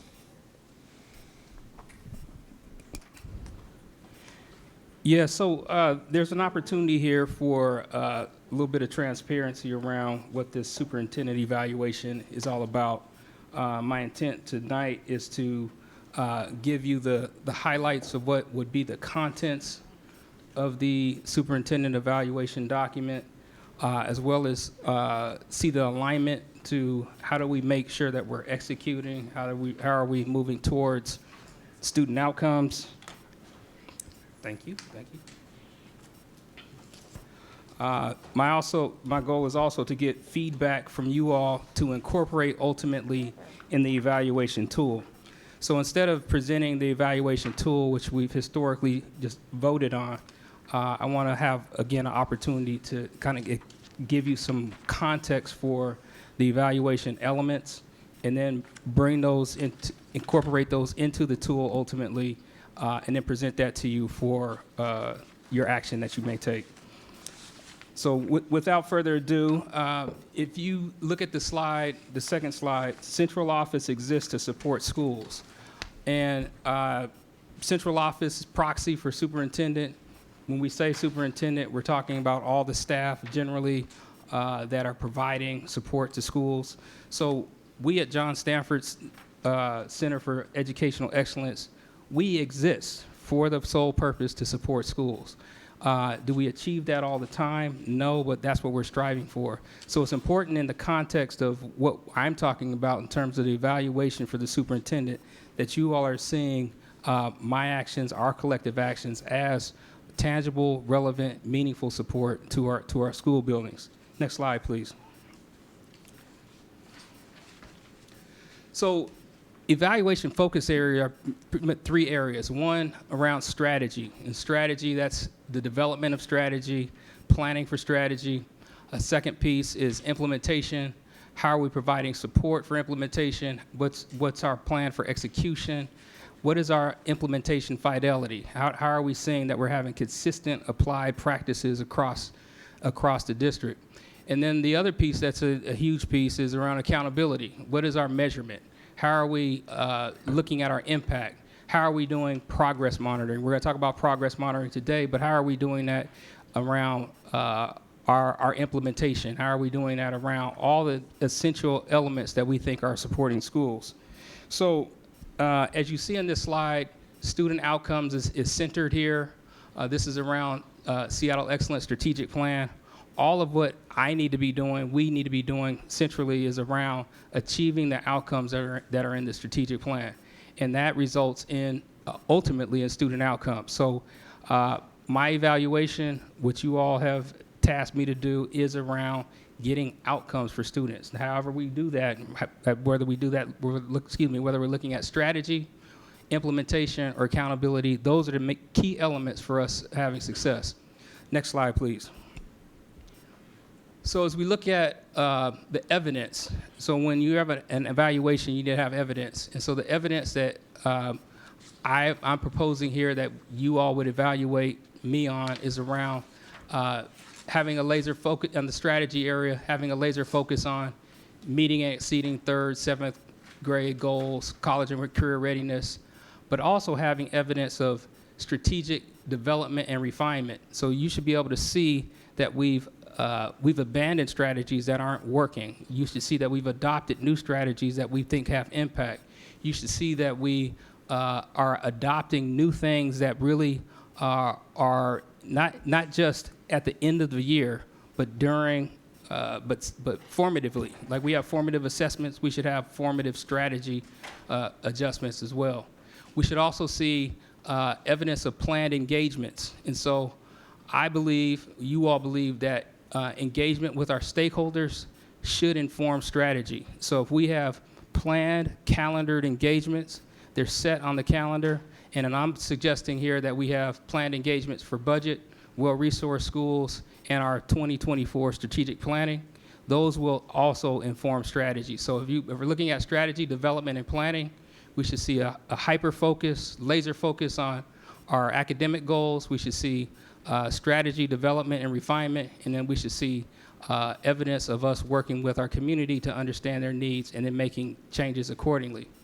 If you look at the implementation block here, we want to see the evidence we should have are, you all should be able to say, Jones, what are your implementation plans for your strategic initiatives? We have what's called a Project Management Oversight Committee. So all 6 of the key strategic initiatives have individuals and teams and plans for execution. So you should be able to see that as evidence. We should also have evidence of tangible, effective school support. This shouldn't be just in name. We should be able to actually have tangible evidence that I present to you for tangible school support. In addition to that, we should see schools that doing needs assessment of their own needs. And so our regional support teams are being responsive to the needs assessments that schools are doing. So those are evidence pieces that I would suggest that would be part of the evaluation. And then lastly, on accountability, measurement, impact, and progress monitoring, you should see consistent and routine goal and guardrail progress monitoring, which we're going to do today. You should see formative and summative assessments around implementation fidelity. So how are we checking in around our execution? What does that look like on an ongoing basis? Again, not waiting to the end of the year to make adjustments, but to be able to make adjustments almost in real time. And then having role clarity and accountability clarity, so that we all individuals that are in central office that have really key and important roles know what we're doing, know how we're contributing to our quote unquote bottom line. And so accountability clarity, what aspect of all this am I really responsible for? That should be manifested. You could probably see that even in the org chart. The org chart that I'm developing that you'll be able to see has an interactive feature where you can see who's responsible for what. So next slide, please. So in summary, here are the key considerations. And you see that this is focused on strategy, execution, and accountability. Are there other elements you want to see for evaluation that will ensure progress towards student outcomes? You don't have to answer that today, but I'd like for you all to answer that within the next week or so I can incorporate your feedback into ultimately an evaluation tool that you all will vote on. And so without going any farther, I'd like to open it up, have President Hersey maybe field a few comments, questions, considerations for you all. Understanding that we have constraints. We have constraints of our policies. We have constraints around our collective bargaining agreements. We have constraints around our budgets. All that is understood, but I think the strategy, execution, and accountability collectively are a way that we can get to student outcomes. So I'd like to see if there's any other elements that you all would want to see in the evaluation tool. Yeah, so before we dive into that, I just want to reiterate that I think under Dr. Jones's leadership, we really wanted to just open up the hood on this a bit, provide some opportunity on the front end, not only for, community to see what this process looks like, but more specifically to just gauge feedback in terms of transitioning from the model that we utilized last year to how we are trying to incorporate more examples of evidence, particularly in the evaluation, as well as position all of us to be in a position to where we can take a look at the work that we do mostly in closed session as we have these conversations, and feel good about where we are in terms of the things that are brought before us to ensure that our superintendent is crushing it as he has been doing for a number of months and years at this point. So with that being said, are there any immediate considerations that you would like to be captured here in this discussion? And if not, that's totally fine. Feel free to either send them to Superintendent Jones directly. Just copy me if you wouldn't mind. But open to hearing if anyone has any immediate feedback. Director Hampson, and then Director Sommeritz. Thank you for this style of presentation, Superintendent Jones, and thank you for providing hard copies. My brain happens to work a bit better with hard copies, and yet we don't get a lot of stuff printed out because it's not good for the environment, and it's expensive. It allowed me to think about this a bit differently, which I appreciate. I'm still, it's really important that we hold you accountable and you hold your staff and the district accountable to things that we can measure, that we can evaluate objectively. And so that is my expectation, and that applies to most things in here. And I realize we're still in the process of establishing what are our baselines, because we haven't evaluated our effectiveness as a school district with objective measurement until now. Right. And I just want to be really clear, that is the change to a policy governance model, is holding ourselves, and we're about to get graded ourselves in this next progress monitoring stage, which makes me very nervous. I already have test anxiety, if you're hearing that, AJ. But it's really important that we're evaluating ourselves on how well we are doing at and they're qualitative measures, but provided in a quantitative fashion, that they're measure. It's qualitative information, but it's measurable. So I appreciate hearing you talk about it. I just, putting it in this context without just sort of the spreadsheet format, I think is a helpful exercise. And the only thing that really comes up for me, again, wanting to emphasize that we need to be working with what we can measure and not no gotcha government, right? We're not going to suddenly hold you accountable to things that you didn't even know we were going to say, or that are just things that we like or don't like. And I think one of the things that I would ask you to think about is culture. I think for me, that's really the only thing that's missing from this. That is the big shift that I believe we are in the process of attempting to make, getting away from a culture of blame to a culture of accountability and acceptance, and away from a culture of blame and lack of ownership, or the word is not coming to me, but the opposite of that, to one where we feel comfortable checking our work and failing, and where we are eager to change, and the notion of a continuous improvement plan actually means something to us as individuals who are engaged in professional development. There's a number of reasons why professional development is difficult in educational environments, and there are not many folks who've tackled that, but I believe that it absolutely starts with us on the board. And the last piece of that is I think that we won't really do a good job of risk management and ownership of risk, the risks that keep us from being successful. And we're about to go into a really deep and hard conversation about college and career readiness, progress monitoring. But we won't get there if we don't have the culture that says that it is okay to fail, but then also demands that we do better. And I think, you know, we can continue asking certain things from the dais about, you know, why hasn't this happened? But if we're not changing how we behave, and in our relationship with you, which is the core relationship that is the basis of the success of this district, those things are not going to happen. And it's a reiterative process of clarity, which one of my favorite sayings of yours, which you refuse to take credit for, which is clarity is kindness. So I want to be really clear that I am incredibly grateful that you are our superintendent.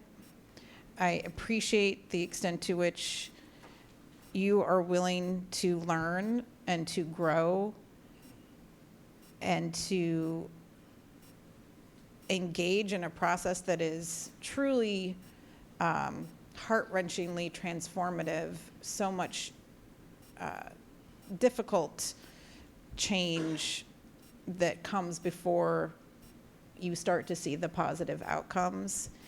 And this, for me, is really good evidence of your commitment to that and trying to figure out, how do we make this work? How do we communicate with each other? We haven't finished our superintendent board policy. And this is really, you know, what it comes down to is as much as I appreciate all of those things about you, I also want to know how you're going to deliver these things. How are these things going to happen? And again, that's what we're going to talk about in progress monitoring. So our job is by and large is to monitor it's stated everywhere in every context. Our job is to monitor the ability of this district and to hold you accountable to making sure that this district progresses for the sake of our kids, that they leave these walls with the skills that and the knowledge that they need to succeed and find their joy. And your vulnerability in committing to that, I very much appreciate. And I'm putting myself through the exercise of trying to express my belief in your ability to do that as superintendent. That I really do kind of wake up every day and think, gosh, I'm so grateful Brent Jones is the superintendent of Seattle Public Schools, because not because I'm not mad at you some days about things that are not going the way I want them to. That's true. But that's not what's important. It's, are you willing to put in the work to change the culture of this district to be one that is self-reflective enough to be right by our kids, to do right by our kids and make sure that they get the education that they deserve. And I have absolutely every belief in your capacity to do that, and look forward to more finality about this and how we measure that, but also just wanted to be really clear about that belief, and that I do think if there's a way to talk about that culture that's helpful to you in thinking about this, that is the thing where that I think we all sort of come back to, is how do we make that cultural shift? And it starts with us as board directors. Thank you, President Hersey. That's powerful feedback. Thank you so much. Of course. Director Summers and then Director Harris. My comments and questions are remarkably similar to Director Hampson. I want to start by just saying how appreciative I am that your willingness and your vulnerability as a leader of this organization to be open to this kind of hard evaluation. So thank you very much for taking us on this journey. The kind of things I had written down, I realize are almost too tactical, I think. And I think Director Hampson did a nice way of framing it as culture. So I think from my perspective, I really like that you opened, what I'm leaning into is this concept that we maybe need to add something around culture. I'm really glad that you opened with central office exists to support schools. I would be interested in knowing what your thoughts and ideas about how we can specifically look for evidence of that within what you've outlined here. I the other thing that in terms of, I'm really excited to see the word fidelity on here. And I think what that means to me is up, down, and across. Yeah. And so when we talk about fidelity, I think those will be the kinds of questions I'll be asking for. I want to see evidence of the fidelity throughout the organization and across our 106 schools. And I think finally around culture, this may be too tactical, but I'm kind of interested in your thoughts about how you will be approaching evaluation as a manager of your team and how your team will be approaching evaluation for their teams. That may just be too tactical, but what I'm getting at there is really around culture. Thank you. Director Harris and then Director Rivera-Smith. Okay. Thank you. I had not heard the term clarity as kindness, but I might get a tattoo that says that. And your and my interpersonal issues have been lack of clarity, lack of communication. I think you're the bomb. Drives me bananas that we don't get org charts, that we don't know what job descriptions are. I could not have been more thrilled when I heard Ted Howard was the Director of Accountability, but I don't know what the hell that means. I was very excited a moment ago when you said, we're going to have an interactive org chart. What's the ETA on that, pray tell?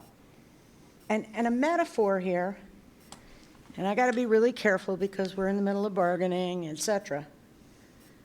And I said this to Dr. Pritchett, our Assistant Superintendent of HR, earlier tonight, because I believe in speaking face-to-face. Being hit up in the grocery store that we have a possibility of a strike with the folks that have been cleaning our toilets, hallways, feeding our children, and let's not forget our families, especially during the pandemic, rock stars. And it says something about respect if we're not treating everybody in the organization with transparency. You couldn't be louder about that if we stood on the roof of this building and yelled. And that I know that's not what you feel in your heart of hearts. I know that's not what our staff feels in our heart of hearts. But please tell me why I have to hear about this in the grocery store and read it on social media. Please tell me that, because frankly, I'm angry, but moreover, I'm hurt that apparently you don't trust us enough to communicate with us. That's not okay. And it says something about how we treat each and every one of our staff that bring us the student outcomes. And I know you agree that it's our custodians and lunchroom folks and our security that are helping us deliver those student outcomes, and that they're as valuable as anybody being paid $250,000 in this building. Thank you. Director Rivera-Smith.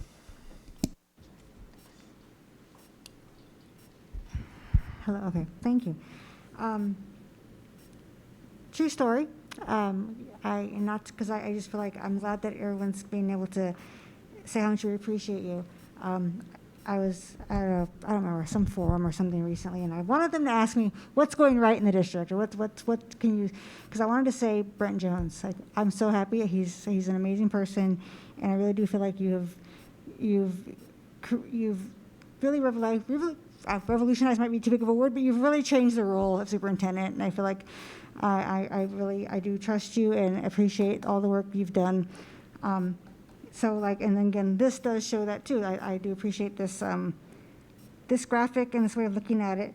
And if everyone's kind of finding their word they like in here, I really like the section on accountability, because that's to me the big question I never can answer. I can never tell people exactly how do we hold people accountable and what do we do. So clarity on that, I think, is is something I'm really excited to hear more about, because, I'm kind of disappointed to hear that our chief negotiator didn't know they were supposed to give us updates and didn't know that maybe that they were supposed to come to us for strategy on that. And those things are important. Those are in policy. How do you hold them accountable? Where is the accountability in there? I don't know what that looks like. I don't know, how that plays out. Because when do we hold people accountable? When they don't meet expectation, I guess, or even when they do? Because I think another word for accountability is also credit, like giving people credit for what they're doing right. So, and that's kind of being held accountable for the good stuff. So anyhow, I really do want to flesh that out and learn more about that and see how that's going to look as we evaluate you and how we learn about how you evaluate and hold your staff accountable. So that's all I want to say. Thank you. Director Rankin. Thank you. I'll second much of what my colleagues have said, and just add that this clarity and measurability and all of these things didn't happen out of nowhere. That this is, as Dr. Hampson said, this is policy governance. This is role clarity. This is actually what the role of the board versus the role of the superintendent should be. The board is 100% responsible for hiring and evaluating the superintendent. That is one of the only decisions that the board gets to make without any other, we hire the superintendent and we evaluate the superintendent on whether or not they are effective at their job. And what's so meaningful about this is that there's when role clarity is confused and a central office is busy thinking about vision and values instead of implementation, and a board is busy running around doing operational things and not being really clear about the expectations of the community, it's really messy and it doesn't work super well. And likewise, when a board, and I work with boards all over the country and see it, when a board hires a superintendent and then immediately goes to battle with their superintendent, why would you hire someone that you didn't think would be able to implement the vision of the community according to policy? That's literally why you hire them, to implement and operationalize the vision that is directed in policy. Which brings me to my favorite thing, policy, which is I'm wondering about the accountability and impact part, and I think this connects to the culture setting piece, which is that the culture that we want, the values that we have as representatives of the community are really represented in our policies. And so once and that's really our place that is the place for us to give direction by state law to the superintendent. And by state law and the authorization of the board is that anything voted on in deliberated and voted on by the board, if it's a majority vote, that is the position of the board, and the superintendent is legally obligated to follow it. That's our authorization in state law as a state agency. So my question is, in looking at policy review calendar, where we're regularly reviewing together in public and updating our policies to make sure that they reflect the vision and values of community, and then that we're checking for how the district is or isn't following it. Is that, I guess, how could we use that as part of the reflection of accountability? I know for some of the things like cultural things that won't be as quantifiable as some of these other measures, but I feel like that is an important piece of that role clarity and accountability part, is just the kind of continual review and reflection on whether or not the experience of people in our system reflects our expectation as described in policy.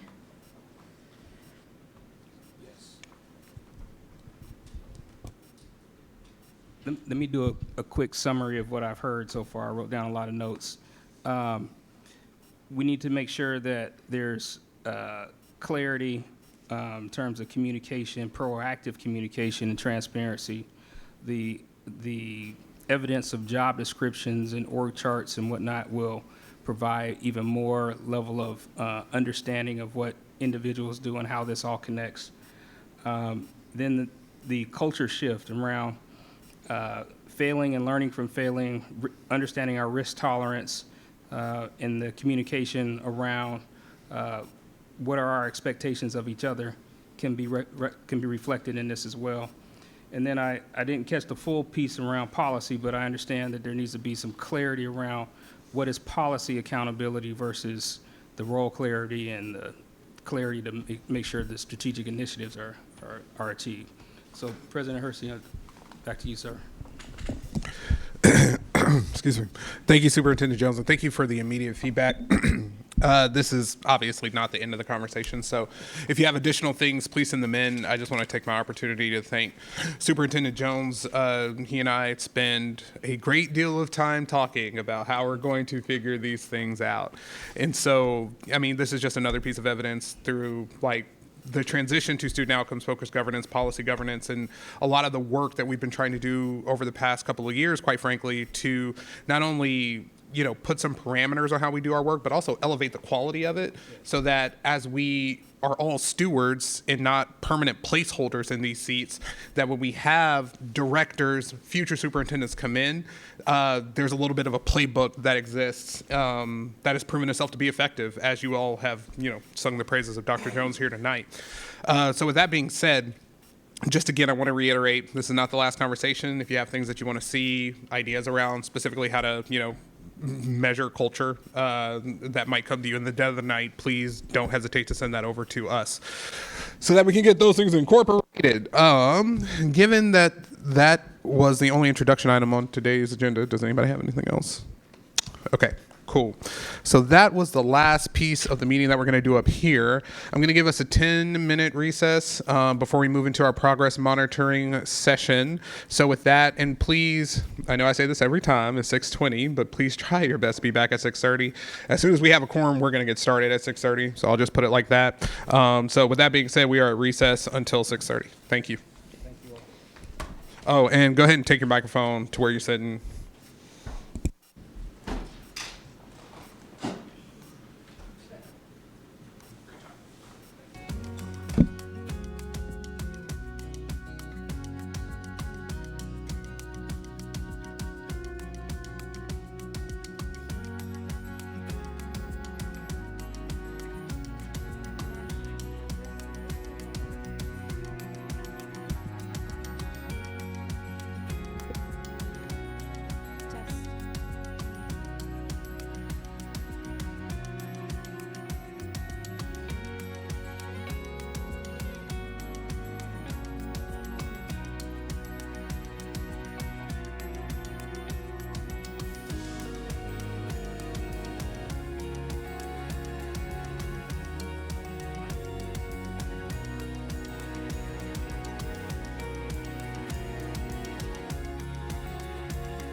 Director Rankin. Come on. There's Director Hanson. Yep. Hello. If you have not gotten cake, please make sure you got cake. Hey, oh my gosh. Good to see you. That's good to hear. That's good to hear. All right, Jennifer and Luna got cake. I see some folks over here who have not gotten cake yet. That cake is fire. Please make sure that you eat it. All right, we're back. We have progress monitoring, 3.1 and 3.2. I'm going to hand it over to Superintendent Jones. Thank you, board members. Today I have a couple of VIPs with me. Assistant Superintendent Dr. Mike Starofsky, Accountability Officer Ted Howard, and Executive Director Dr. Caleb Perkins. And this is another step in our regular meeting to do our progress monitoring. I think this is an important aspect of what we do. This is about our continuous improvement, and we're grateful for the time that we have with you to discuss this important work that we're doing and promote college and career readiness. This is our third formal opportunity that we've had to review the progress that we've been making. And as you recall, we're on track on this particular goal. And but that's not enough for us. We want to make sure that we're doing the continuous improvement that's necessary to make sure that everyone is meeting the standard for this goal. And so we're going to be focusing on what we can learn from our 9th and 10th grade credit earning data from second semester 2023 and how it relates to our larger goal for college and career readiness. And as we are looking forward to learning together. I'm grateful to have AJ with us to give us feedback on our progress. I always like to hear from you, AJ, so hopefully you're on the line. And I know AJ is going to be monitoring how we talk about strategic items versus tactical items versus very specific items. And I think this is a really great opportunity for us to, again, get into the detail and the business of college and career readiness. And so I'm going to have Dr. Starofsky lead most of this time with us this afternoon or this evening. And in his new role, it's really important that he is the person that you all will get to know as our grand strategist, our strategy evaluator, our strategy affirmer, our strategy abandoner, making sure that we have all the right things in place and that we already know Dr. Perkins in his role has been our leader in terms of college and career readiness. And then we have Accountability Officer Howard, who has the unenviable task of measuring it all, both formative, summative, in terms of the academic outcomes, in terms of the implementation outcomes. And this is what we're trying to do in terms of building a team, a cadre of folks who have very clear, specific responsibilities that are really important. And as we talked about accountability, clarity, and role clarity, you should start to see this in action tonight. So without further ado, I'm gonna kick it over to Dr. Starofsky to help lead us through this memo on college and career readiness. Thank you, Dr. Jones. Good evening, school board members. So our excitement to be able to share the data, which you've all seen, is really drafting and trying to be as consistent and in a good way, boring about what it is that we're talking about because we are being so consistent. And so you're going to see a number of parallels between the third grade reading strategy, the seventh grade math strategy, and our college and career readiness, which we should be doing. And so hearing your comments this evening, your most recent comments about consistency, accountability, vertical alignment, horizontal alignment, I think a number of things are going to be reflected in this presentation, and also the learning that we get from the questions that you ask, the opinions that you have will help us be better in what we're doing. And so as we get started, I want to talk about some of the things that you can be reliable that you're going to be hearing time and time again. One is the inclusionary practices. The inclusionary practices that you've heard a number of times, specifically talking about the Universal Design for Learning, so UDL, the multi-tier systems of support, MTSS, and then restorative practices are something that we can't just gloss over. It's assumed in many cases, but we also always want to be consistent of calling it out. And then also being consistent with our 3rd grade reading, 7th grade math, and college and career readiness goals are what we're focusing on. And so we're also excited, and just as a sidebar, tomorrow with our Tri-Day, our district-wide Tri-Day, we're spending a dedicated hour to the Goals and Guardrails, which is a recorded version by yours truly, sharing the great work that we're doing. It's going to go wide, but widely popular. But we do want it to be widely popular because we want to be consistent with what we're asking and what you're asking of Dr. Jones in the accountability section, which is the vertical alignment and the horizontal alignment. And what I think is important for our entire system to know, from no matter what role you have in our system, is that everyone has a role to play in these goals. And so we have this through line slide that we've been sharing, which starts with the school board, and that the school board has a role to play in the goals and guardrails, but also the superintendent, the superintendent's cabinet, extended cabinet, central office leaders and people who work in central office, our principals and assistant principals, our teacher leaders, our teachers, our instructional assistants, and our students. And that's who we're all in service of. So our expectation is that when you're looking at this college and career readiness, that you're coming with that same lens and focus that you've given us and the superintendent's giving us, and that you'll see the consistency. And when we're inconsistent, we're going to be open and receptive to that. And also where we're doing well, we want to share that and hear about it. And where we can improve, we want to hear that and share that with the people that we lead as well. So you have this this document in front of you. We just want to give you just a couple minutes to get oriented with it, refreshed back with it, and then we'll come back and Dr. Perkins will do a high-level overview. Director Harris? Your 1-hour masterpiece on our website. Yes, I'll send it to you probably right now if Francesca would mind sending that to our school board. We'll give you the link.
I did have surgery on Friday on my finger, so nothing personal. It's just another surgery.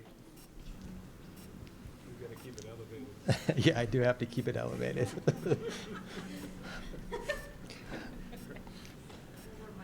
It's not in the video. Yeah, Dr. Jarvis reminded me in a meeting yesterday that my fingers were relaxing a little bit when I had my hand up.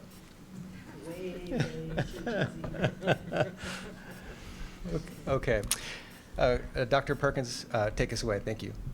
Yeah, thank you very much, Dr. Jones, Dr. Starosky, for that helpful introduction. Just want to hit a couple points in the memo itself and then open it up to our rich discussion on strategic questions in particular. As Dr. Jones shared, we are, in fact, meeting and exceeding on the top line measure for college and career readiness. As a reminder, that's on-time graduation, having completed at least one advanced course. And the last time we looked at that was for the class of 2022. And we're soon going to be sharing the class of 2023, which will be coming in November. So that's something to look forward to. This conversation is really looking ahead and thinking about the class of 2025, our current or last year's 10th graders, and our class of 2026, last year's 9th graders. And unfortunately, we do see that we're not currently meeting the targets for interim measures in those two places. We're not, well, we've made overall a tremendous amount of progress since 5 years ago with the start pre-pandemic. But we have, as you can see on the blue line, which is our African American male students, that trend line, and then the orange line is all of our students of color furthest from educational justice. We've been making progress and we see positive signs, but we're not keeping up with our targets. And that does speak to some of the challenges ahead to ensure that the future classes are continuing to graduate at a higher rate on time and completing advanced coursework. Noting that, again, to Dr. Jones's point, we overall, over the last 10 years, in fact, Seattle Public Schools has been on an upward trajectory in those areas. But I'm excited to take this opportunity to really go more in depth on what are we thinking about, what are we learning around our 9th graders and our 10th graders. As a reminder, how do we determine the 9th and 10th grade data? The 9th grade data is the most recent data having completed the second semester. Did they complete it with 6 credits in particular areas in ELA, math, science, and other areas, to an earlier question from Director Hampson, that have been used a statistical regression to see what's best predictor of our top line measure. And then for 10th graders, it's the percentage who finished with 12 credits in particular subject areas. And the natural question and the point of what we're doing today is engaging in what are the strategies? How are we actually trying to move these numbers? How are we trying to look ahead to these classes? As a reminder, we have 5 categories of strategies. To borrow Mike's phrase, we're going to dare to be so consistent as to be boring, that we're always talking about excellent teaching and joyful learning. Thank you very much, whoever's toggling through that. That's a summary: strong relationships with connected families, equitable measures, opportunity pathways, and expanded learning. So if you need to reorient yourself to what are some of the top line things, I'll call out the fact that Dr. Starosky and Director Harris earlier spoke about the universal design for learning as being critical to our efforts to improve these outcomes. And that's one thing that we just want to flag, that we have this continued effort to improve in these areas to address and improve upon the interim measures. So that's the orientation to the main part of the memo. You might notice that there's fewer figures. There's one other figure that we didn't look at, but you'll see it in there, which is a breakdown by content area, because I think it's important to understand that supporting students is not only general, it's also content specific. And as some of you asked, we have work to do in math in particular, as you can see for that longer, darker gray bar in terms of passing. So the piece that I'd like to highlight, we asked for your questions ahead of time, and there were a few clarifying questions. Thank you very much, just to kind of understand why we see these credit earning, and we answered those ahead of time. I won't go into the depth, although, of course, if any board member wants to ask that. And really invite us to think more about those larger strategic questions. The memo itself does highlight the inclusionary efforts as one key strategy that we're trying to implement to improve our 9th and 10th grade classes. We're also continuing to look at equitable grading. I know we've talked a lot about that, and we will continue to talk about that. Again, continuing to dare to be boring on the consistency in that space. And then finally, we're doing a lot of work around making sure that we have the data reports that students and, I should say, educators and school leaders need. So I will kick us off with a strategic question that you all asked, and then I'll turn it back to President Hersey to see what else. One of the questions you asked that was particularly strategic, do we have data on what percentage implementation for each of these strategies, or how have they been implemented with fidelity, which I think connects well to many, many of the points that were just made. We will share that we're trying to get better and better on that, and with Accountability Officer Howard's leadership, we're going to get even more formal in this space. I will share that we are trying to track data specifically. I'll give a few data points and then open it up to your other questions and comments. On ninth grade success tracking, we've tracked the fact that we now have 375 distinct users who have downloaded the report over 1,000 times. That's not nearly as much as we need, given that we have 4,000 ninth graders to work on, but we've made progress.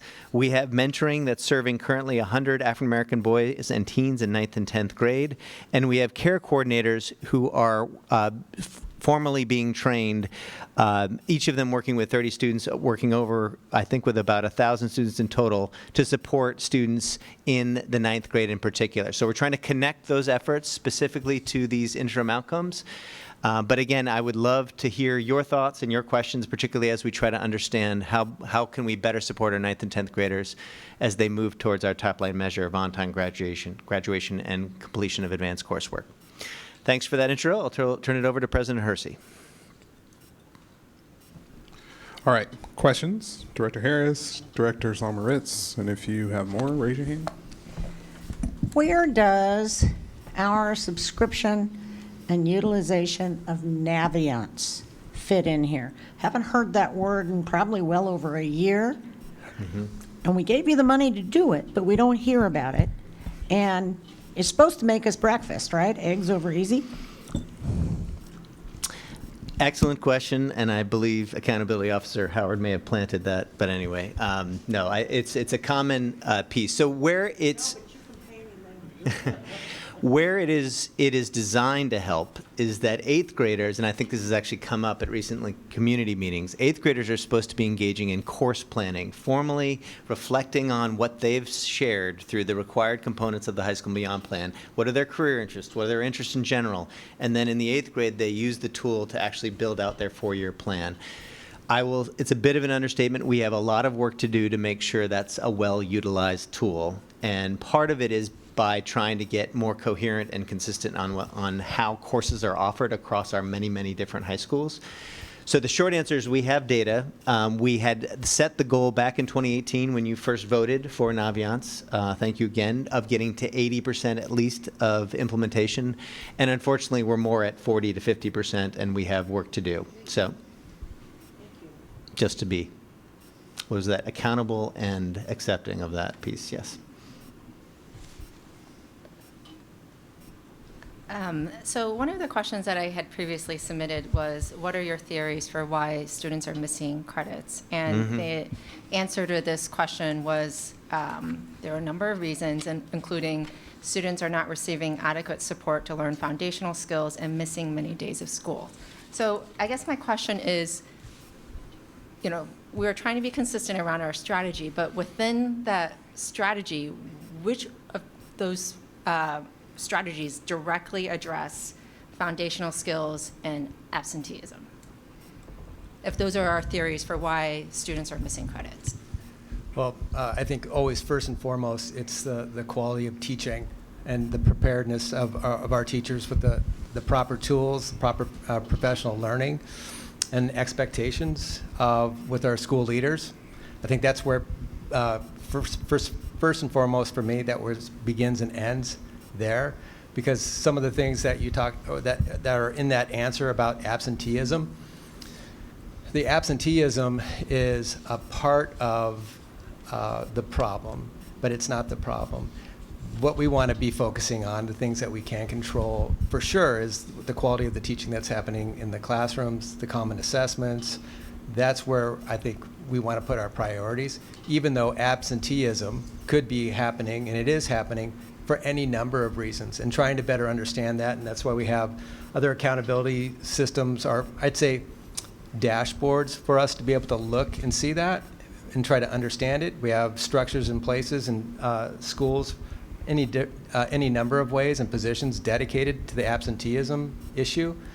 But for what we want to control, our strategy is, as always, have to be on the quality of the teaching. And not saying that the quality of teaching is poor, but it's saying the quality of the teaching, the inclusive environments, the relationships of getting to know students, why they're there, why they're not there, and how we can get them there is one piece of the puzzle. Sorry, Dr. Perkins. I would add, Director Harris. good evening, board directors, Dr. Jones. I would add one other piece to it. Dr. Jones has put me in charge of partnerships. And in order to make schools more comprehensive, we have to lean on our partnerships in our community to make that happen. Also, we have to lean on our parents and be clear with our parents what their responsibilities are. This is, we're in this together. Universal design is about all of us playing a part. So our parents have to play a part, and we have to be clear with our parents what that part is. And then we have to use our partnerships. The city, we have to use King County, we have to use we have a big homeless situation. We have to utilize those pieces to make that happen. So I think those are the other pieces that are very clear that you will see as we start to measure those pieces, a dashboard that will associate those partnerships and really glean down what originally our partnerships were very, very large. Dr. Jones wants us to glean those down and be really specific and narrow on our partnerships that are aligned to our goals.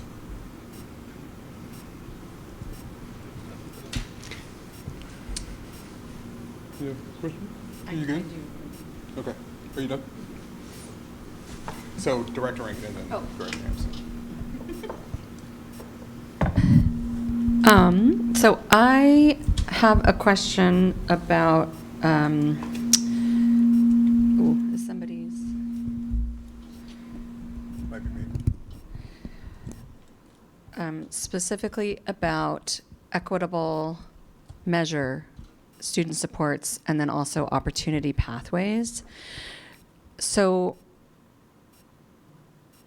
what I see in those two areas is sort of better monitoring and tracking of what tools are being used. What I don't see is a connection between that and improved access to advanced courses. I see our ability to know if students are accessing them or not. But what I'm interested in pursuit of the achievement of this goal is whether or not we have addressed barriers that exist for students who have not accessed advanced coursework in the past and work to eliminate those barriers. More specifically, I think historically we have provided a lot of relied a lot on the acceleration in the highly capable cohort to provide advanced learning, and you have to kind of start with that early and get to then middle school and maybe discover, oh, I actually am really interested in this thing, or I have interest in advancing in this thing, or my MAP scores show really, really high achievement in a math class, and we're in the process of implementing a vision of inclusion, but where those are butting against each other, how do we open up access to what has been a tracked cohort system to more students? And that's what I'm wondering about, how the equitable measure in student supports and opportunity pathways, how those are a strategy for actually creating the environment that allows more students to successfully access and complete advanced coursework. Yeah. So important. Thank you very much for the question. We tonight, because of the data that we have that's new, are focusing more on the left-hand column, but you're absolutely right. It is the strategy. It is to, expand access to advanced courses. So just as a review, and something that we're going to go much more in depth in November, it's the Equal Opportunity Schools work that we've been doing. And one study that I referenced in a prior meeting that we're going to be able to bring the findings on is looking at Nathan Hale and Rainier Beach as two examples who have figured out access for African American male students to advanced math courses, which is one of the greatest barriers in terms of figuring those pieces and those components out. So it is first and foremost in our mind. And again, I look forward to kind of getting into some of the specifics about how we're expanding what we've learned, both from Equal Opportunity Schools survey work and that study in particular. But you're spot on, and it also dovetails back to the idea that if we truly lean into the inclusionary practices, if we make UDL the thing we focus on and consistently help all of our educators, including those who teach advanced coursework, we think that students will have better access and better success in those classes. So that's some of the work we're doing. Which I 100% look forward to and agree with. And also, what do we do with the students right now when that isn't, when our system doesn't have the capacity consistently building to building to be supporting that inclusive instruction. And then just to tie to what Director Songmoritz mentioned, the importance of the 7th grade math goal tying to this is that access isn't just about offering the class. So what's the relationship between those two goals so that all students, when they get to high school, actually have the same opportunities to enroll in advanced math classes, instead of that some of them have been prepared since 3rd grade to take advantage of those opportunities and some haven't. So how do we, I guess, yeah, I'm really looking at that opportunity pathways. Yeah, so I'm excited about what you're bringing up there because of the opportunity of truly connecting the 7th grade math goal into the college and career readiness goal. They have to be interlinked. It's the pipeline. It's the pipeline to the college and career readiness goal is the 7th grade math. And then also one of the things that makes me think of a specific strategy that some of the schools are doing that impacts culture, and I think this is relevant to some of the issues being brought up tonight, is specifically about just offering the course or the courses is not enough for our African American young men. And what they have told us is that they'd like to know more, but it's the self-tap of self-tapping myself for that class, or having someone who knows me, who cares about me, who says, hey, you should check this out. You could do this. Have you heard about this? The Good News Club? Let me tell you about the great news about advanced math that you might not have known about, or about these opportunities. And so I think that's the culture that we're getting into, and being consistent with. I'm sorry, I don't mean to be pointing, but it is emphasis, though. The thing that I think we want to be clear with our students and our staff is that when we're talking specifically about UDL, and Director Harris was asking, so how do we get this down to the essentially the classroom level? The expectation, and we didn't specifically call it out, but when we spent our time and our week with SLI, with our school leaders this year, specifically talking about UDL, inclusionary practices, if we want to improve the culture, it's a part of a professional way of being, is that you're planning for recruitment efforts for students, not just that we open the class and let's see who shows up. We can do better on that. And many schools, and Nathan Hale being an example, an example of one of our schools, is doing some really good outreach efforts to students, but also the peer-to-peer has a big impact with our students.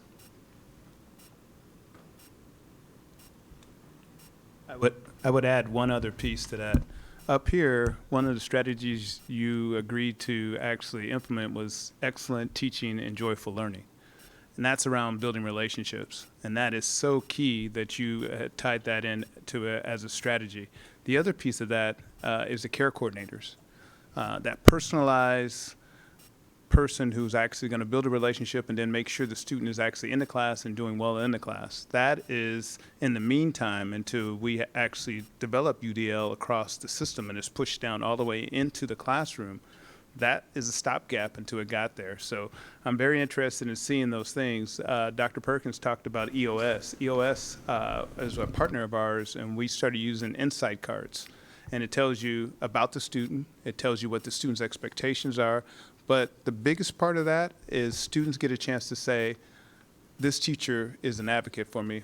Just like Dr. Strowski talked about, they get a chance to say which teachers are their cheerleaders. And that insight card goes out to teachers. And so they get a chance to see if a kid said he wants to be a doctor, if he wants to be a lawyer, if he wants to be anything that he's dreaming about. But he's also saying, or she's saying, these are the teachers who are my advocates. And so those insight cards are so key, and I'm so glad we have a partner like EOS that has pulled that information out, and they can go in the classroom and say certain things that we can't say. Sometimes it's good to have a partner that comes in, says what they need to say, and teachers hear it and they go like, what? And then they leave, and they can beat that person up on the way out, but that's our partner. That's what their job is, to say the hard things as they walk out the door.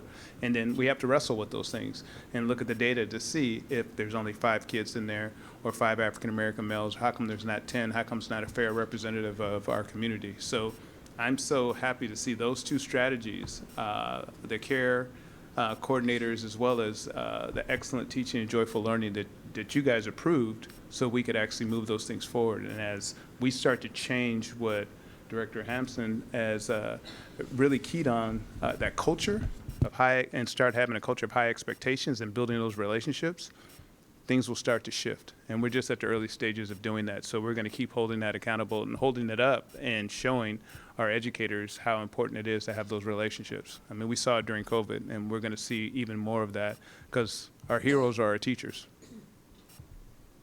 I have one more, thank you. One more question that is about a data point that's not here, but you said it, so I feel like it's fair game, which is high school and beyond planning. So it's state law that every student have a high school and beyond plan. And Naviance is the program that we use to track those.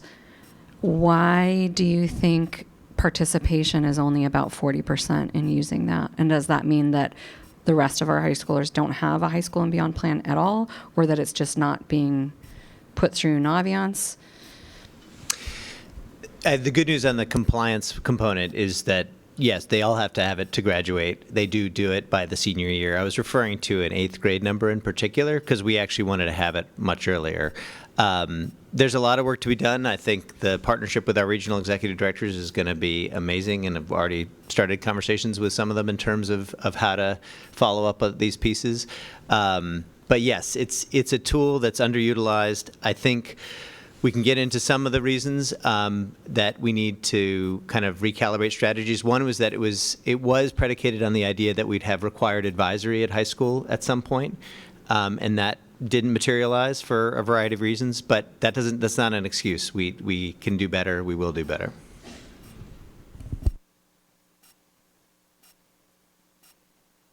I just want to add that as you heard me talk about, and what I'm advising you all hold me accountable to is implementation fidelity, and that's a system-wide challenge that we have. So high school and beyond is a manifestation of that. We have some really powerful tools, but if we're not using them with the fidelity, then we're not taking full advantage of it. I think this is what Director Harris was getting at, talking about how are we using all the different resources. And so, but I think you'll see us as we get more intentional about how we're implementing across the board, how we're doing the UDL type of training, and this is how it manifests in terms of implementation. I think we'll see more consistency. We'll see numbers of utilization go up, but I think it's just a matter of us being intentional and conscious around. There's an implementation issue, and so just to do a commercial real quick. Carlos de Valle is helping us with developing an implementation structure that takes into account all the different things that we said are high priorities, and how do we track those across, through, up, and down our organization. And so high school and beyond planning is one of those. And so I think there's probably multiple areas where we're out of compliance with the implementation, but now that we're naming it and we're going to be tracking it, we're going to be measuring it, we're going to do that on a rapid cycle, I think we have an opportunity to show some improvement there. So just want to add on to that.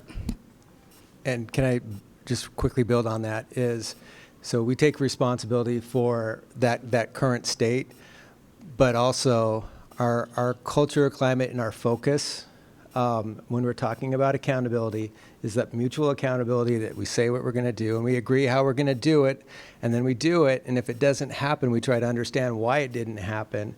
But when Dr. Jones is talking about strategic abandonment or strategy in general, if that is something that's required, then that's something that we got to follow through on, because it doesn't sound good or feel good to hear that.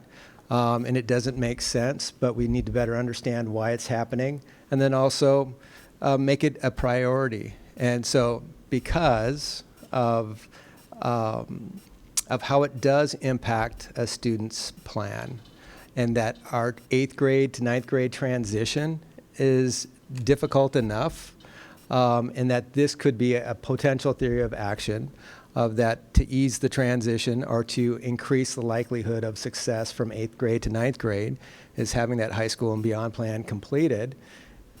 I know our principals and I know our teachers in middle schools, it's not that they don't want to do it. Maybe they haven't heard the good news or the great news or the priorities that it's happening or it needs to happen, but also our system, that includes myself, hasn't been focused on that. But we can focus on it, and we will focus on it because it is important to this important metric. So that's a good topic for us to consider, and we are doing something about it. So one of my questions was this is very similar, and I was going to say the same thing about, it wasn't in the report, but somebody mentioned the statistic on the 40 to 50% utilization in 8th grade. What is the intersection of that in the completion of that? Is there a way to, have you been able to look at that intersecting with course or credit completion? Meaning for students that are completing, are they in fact also doing better with their credit completion? We have not looked at that cross-section as carefully as we could. I do want to point out there are other tools that our middle schools and high schools, to Dr. Strasky's point, that people are using well. One, the 9th grade success tracker, that's increasing this. We have a new CCR dashboard, which I hope you all check out, which will give high school principals an immediate sense of who's off track, on track on particular credit areas. So part of what I think is, back to original point, is that we might have too much going on and we need to simplify and focus. So, but no, we haven't done that exact analysis that I think that's a good idea. And then the other intersection with respect to your strategies that I'm wondering about, and I do appreciate, I was already overwhelmed with the list that you gave, and this is why, because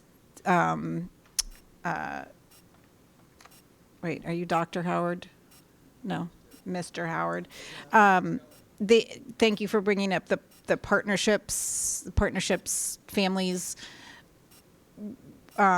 Is there a correlation between students who are engaged, where their families and their or partners are engaged in one of those tools? Because I don't know, I don't actually understand whether or not anybody but students can access Naviance, but I think some of those other tools, yes. And so in terms of, do students who have had that additional support in completing that planning, are they also having higher credit completion? Yeah, again, a good request that isn't something, one of the challenges with high school and beyond planning is that it gets very personal. It's a student sharing all their different specific interests. So we have some heavy amount of protections, partly based on conversations with the board back in 2018. So we don't have a lot of CBOs that are able to kind of go in and look at some of the specifics, but we do share high-level summaries of those pieces. In terms of have we made the connection, I think you're getting to a larger theme that we are trying to connect more closely on the implementation. So take the care coordinators, the idea that we have this investment in care coordinators who are about building relationships with students in different ways. They are now being seen as leaders in the 9th grade success tracking tool and the use of that tool. But I think I'm hearing your request. In the future, you'd like to hear more about how those two actually play out in statistics and connections. So, Yeah, I mean, I'm just wondering when a partner support that is one of your strategies, or a family engagement with that tool, because I know there are other tools where the families can engage. Yeah, Is that going to show families can get access to Naviance, that's right. So. Oh, they can? They can. Families, Okay. yes, just not the CBOs. Okay. I'm going to leave that there for now. I think, Dr. Ostrowski, you brought up the middle school impact, and that is mentioned in the equitable grading practices implemented by middle and high school educators. And I'm wondering within that, in terms of the when courses aren't completed, is there any trends in terms of the testing versus the homework? Like, where does it fall apart for students in terms of either they're not getting, is it because they're not getting the support that you talked about with respect to from the teachers, or they're not getting, or the grading isn't, how is it, are there trends there? Because I know we don't have consistent grading practices, so I'm just curious what you've learned, or if you've learned anything within that. So I think that this is where I do want to highlight the overall trend, especially if you look 5 or 6 years ago. We do see students getting a lot more support to earn credits. And so therefore, it's not surprising that the numbers have gone up for 9th and 10th grade and even on-time graduation. Where I think you're connecting it to, and what Dr. Ostrowski did as well, was the idea that the 7th grade math goal is fundamentally the same piece, that we're trying to understand why aren't students succeeding in 7th grade math, which is also the question we're asking with equal opportunity schools. Why aren't they succeeding in advanced coursework in math? And we're trying to learn from those experiences, and that's where, again, when we come back in November, we're going to do a deeper dive on those pieces to try to kind of unpack what causes, and this gets to one of your questions, what causes math to be the area where most kids miss out on credits, and why is that the case? Now, some of it's stuff that we've been wrestling with for decades across the country, and some of it are things that we're learning from the 7th grade math work. So, Mike. Yeah, and I'd say when we come back in November, we should also be highlighting the positives of what is working for students who are doing well, and why. And not always going and giving us and focusing on what's not working and why, but also that we can learn equally from our students, our young men who are doing well in those classes, trying to understand what's working for them. How did they get this success that some of their peers are not yet achieving? Particularly at Beach and Hale. I'm glad that we brought this back to math, because I do think that this is the kind of common theme, right? We know that this was an issue at the top line and the interim measure, and I see the point where if we make progress on our 7th grade math, this will help us eventually in terms of our achievement around the college and career readiness goal. But I just kind of want to push a little bit harder on the question I asked previously, the more support to learn foundational skills. So your answer was quality teaching and partnership. So when I'm looking at this chart, and I actually find it extremely helpful that you organize this around interim and versus top line, the foundational skills. Are you saying that the equitable grading practices and the UDL is going to specifically help students who need work on learning foundational skills? And is it the partnerships that will help the students learn to kind of build their foundational skills around math? Is that our strategy? Or is there more that's not reflected in this table? Yeah, it is a high-level summary, but where absolutely, I mean, this is why, as it's been said a couple times, the focus on School Leader at the School Leader Institute for August to launch us for the year, and frankly has been the focus of this past year, thanks to Dr. Torres' leadership and many others, is on universal design for learning. How can we help, and particularly our secondary math educators, teach those foundational skills in different ways? We know that the system hasn't figured it out in terms of overall achievement for students of color for educational justice in math we have not been meeting the mark that we need to meet. So I do think UDL is the main investment that we're making, and but I don't want to lose sight of the fact there's also some real solid basics. We're implementing our K-8 Envision curriculum with much more fidelity than we ever have. And those have the inclusionary practice tools within them. And then on top of that, thanks to the Tech Levy and Carlos Lavallie's leadership, we're leveraging that to do a digital adoption for algebra, geometry, and algebra 2, which has not received updated materials in a while, to make those more inclusionary and more UDL aligned. But that's the main investment. That's where we're really thinking we could move the needle on that. I think one piece of data that we have not looked at is the formative assessments. So we can actually, when we have that data, we can actually make changes pretty quickly. But we have to have that formative data. We've been using a lot of summative data after the fact. At the end of the year, MAP data is at the end, and we're looking in backwards. We want to be able to look at it in real time. So in the first 30 to 45 or 60 days, let's make some adjustments based off of the formative assessments, and then have teachers get the support they need and have that modeled for them so they can make those adjustments they need. And so the formative assessments are what's coming, a big piece of that we're going to be looking at as we collect data with Carlos Lavalley. And that was very much the similar point that I was getting at in terms of, like, is it the testing? Is it the grading? Is it how it's being taught? And what are you expecting to see as a result of that strategy, the universal design for learning, and the not just the fidelity, but the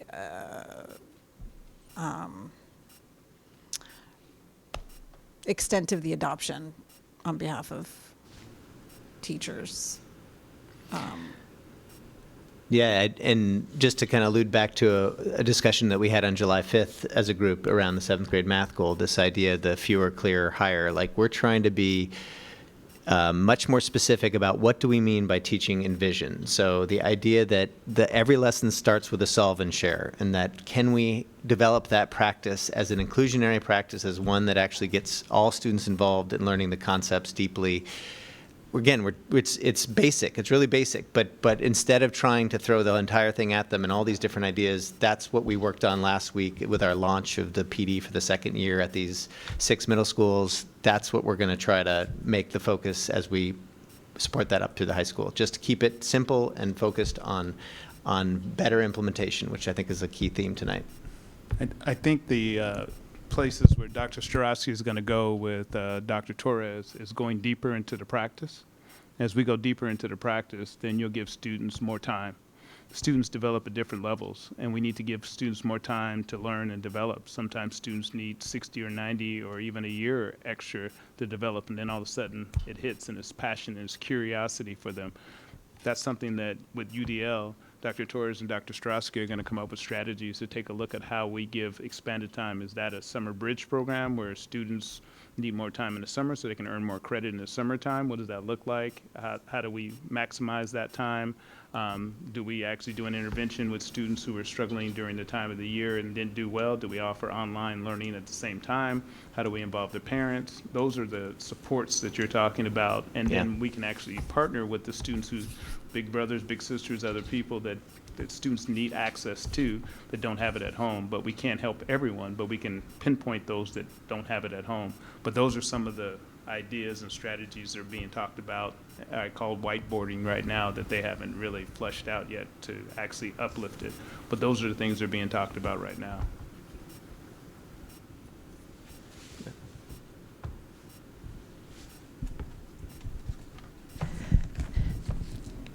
Where would the international baccalaureate programs at Chief Sealth International High School and Rainier Beach High School fit in to college and career readiness and opening doors for young people that might otherwise run into them?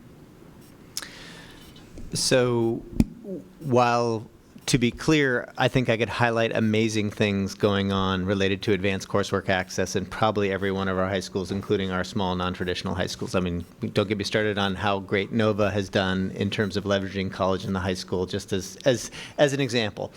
So we have three distinct approaches. It's one of the kind of interesting parts of Seattle Public Schools. We have schools that have committed to advanced placement. We have schools that have committed to college in the high school. And then, of course, we have their 3 IB schools. That said, I do want to sing the praises, as I think I've done previously, of South, Beach, and Ingram. South and Beach in particular, Stephen Miller and Allison Hayes, who are the IB coordinators of there, have coordinated an amazing amount of the IB for All thing. And we've all heard the For All slogan in our lives in education, but from my sense, they are doing it in such a thoughtful way, thinking about how multilingual learners connect at Chief Sealth, thinking about how students with IEPs at Beach connect to this content. And if you look at their, they still have work to do, they would admit that, in terms of getting more students to actually earn the overall IB diploma. But taking and passing IB math classes and IB humanities classes, they have dramatically moved the needle, and their outcomes show it. So I think we have a lot to learn from them.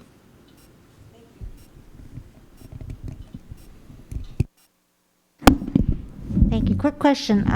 Is the data on the, I don't know which figure this is, but the one about the advanced coursework top-line measure, proportion of students who graduated within 4 years and also successfully complete at least one advanced coursework. Do we have high schools that require advanced coursework? Well, I mean, we have district level graduation requirements. So while there have been individual high schools that sometimes put on their own spin, no, there's no, that's policy that you pass for the entire district. Okay, so yeah. it's actually requiring it. But effectively, by saying IB for all, you're having all students take the class. It's just that they could still graduate because we don't put that additional barrier, if that makes sense. I'm just wondering if that would skew this data, but because if they're required anyway, I don't know. So it's, I don't know if this, I mean, it alludes to the fact that we may want to rethink, I think we've talked about this before, what additional metrics do we want? If we're already, apart from a couple high schools, we have a huge number of our African-American male students and students of color, further from educational justice, taking and passing at least one advanced course. I think other board members have brought up, maybe we need to raise that bar, maybe include math as the explicit thing anyway. yeah. Thank you.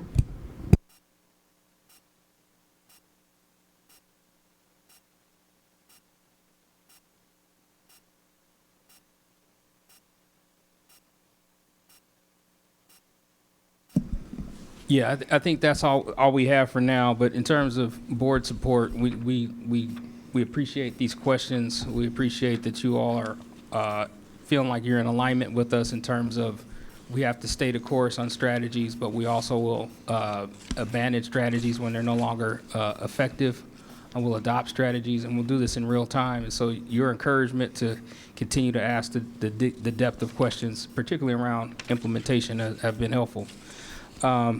And I know I'm breaking protocol a little bit, but is there any more information that the board wants to understand about college and career readiness, given that what we just presented? I think sometimes there's a real time aha moment or something somewhere where you want to go deeper. So I want to just open that up real quickly, and then I'll give it back to President Hersey, and then AJ can give us feedback, please.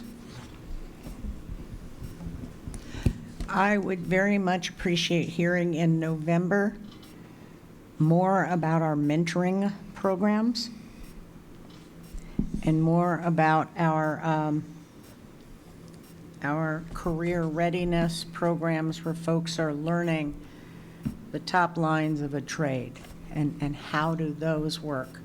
Not tonight, but in November or via memos in the interim. Are they effective? How can we leverage them if they are effective? And how do we get money for it? I think my big curiosity is about family involvement in student success. There's no question that it takes a family to get a kid through high school, and family and community.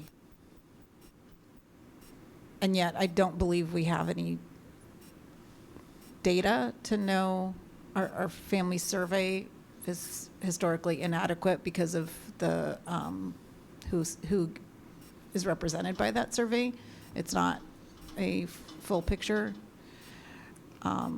So I think it's a really important question if we're going to be successful. And it starts in middle school, right? Like, do families feel that they have what they need to support their students in their success? And I think most of us would say a lot of times no. And some of that is the times that we're in. And I think that's the other piece, is that admitting what we don't know about how to be successful in some of these regards, based on my nieces and nephews who are a decade older than my kids have, at their age, note how different things are. And I think maybe that goes to the student voice from our student school board members that they spoke to today, is what do we not understand about what you're going through, and what your parents or your families and community may be trying to help you with, and not succeeding, so that we can help you get these. Everybody's got love and support in their family and in their communities. That's not our job. Our job is to make sure that kids are supported in accomplishing what they want to accomplish, that they're being held accountable to that. Where are those? How can we evolve to better meet those needs? I know we're not responding, but just briefly, I do think there's a lot more I could bring around Dr. Williams's work, and Nichelle Page, who's been doing a lot of work with Black student unions. And so I can't do that justice right now, but I would love to have the opportunity to do it more in November.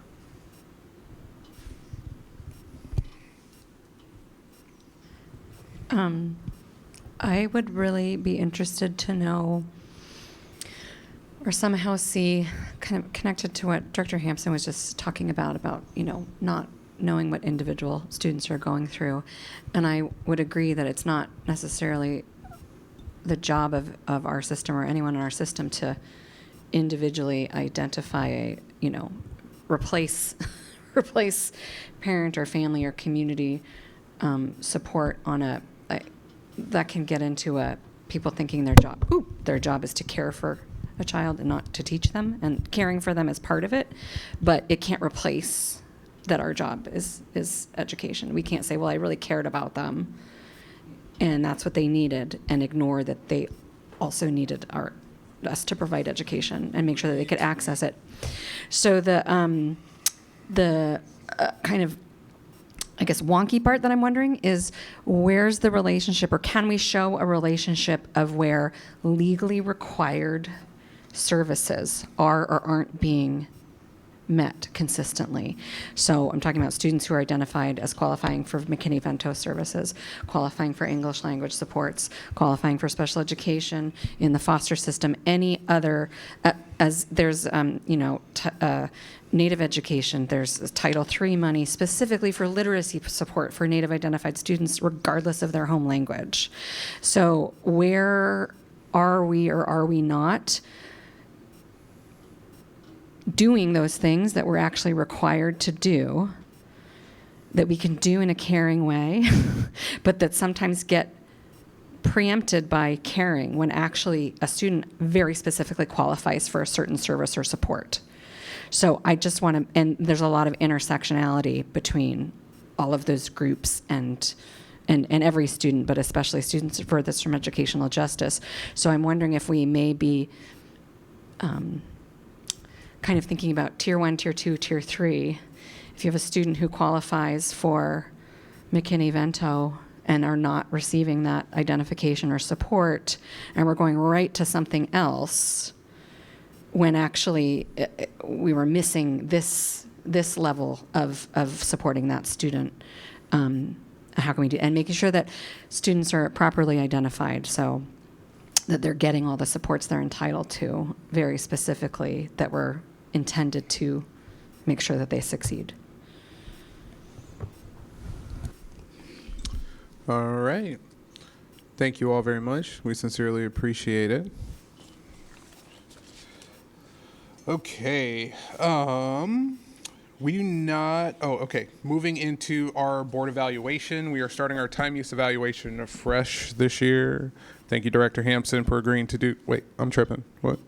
Oh, AJ. AJ usually sends me the feedback afterward. I'm not sure. AJ, do you have any feedback that you'd like to share immediately?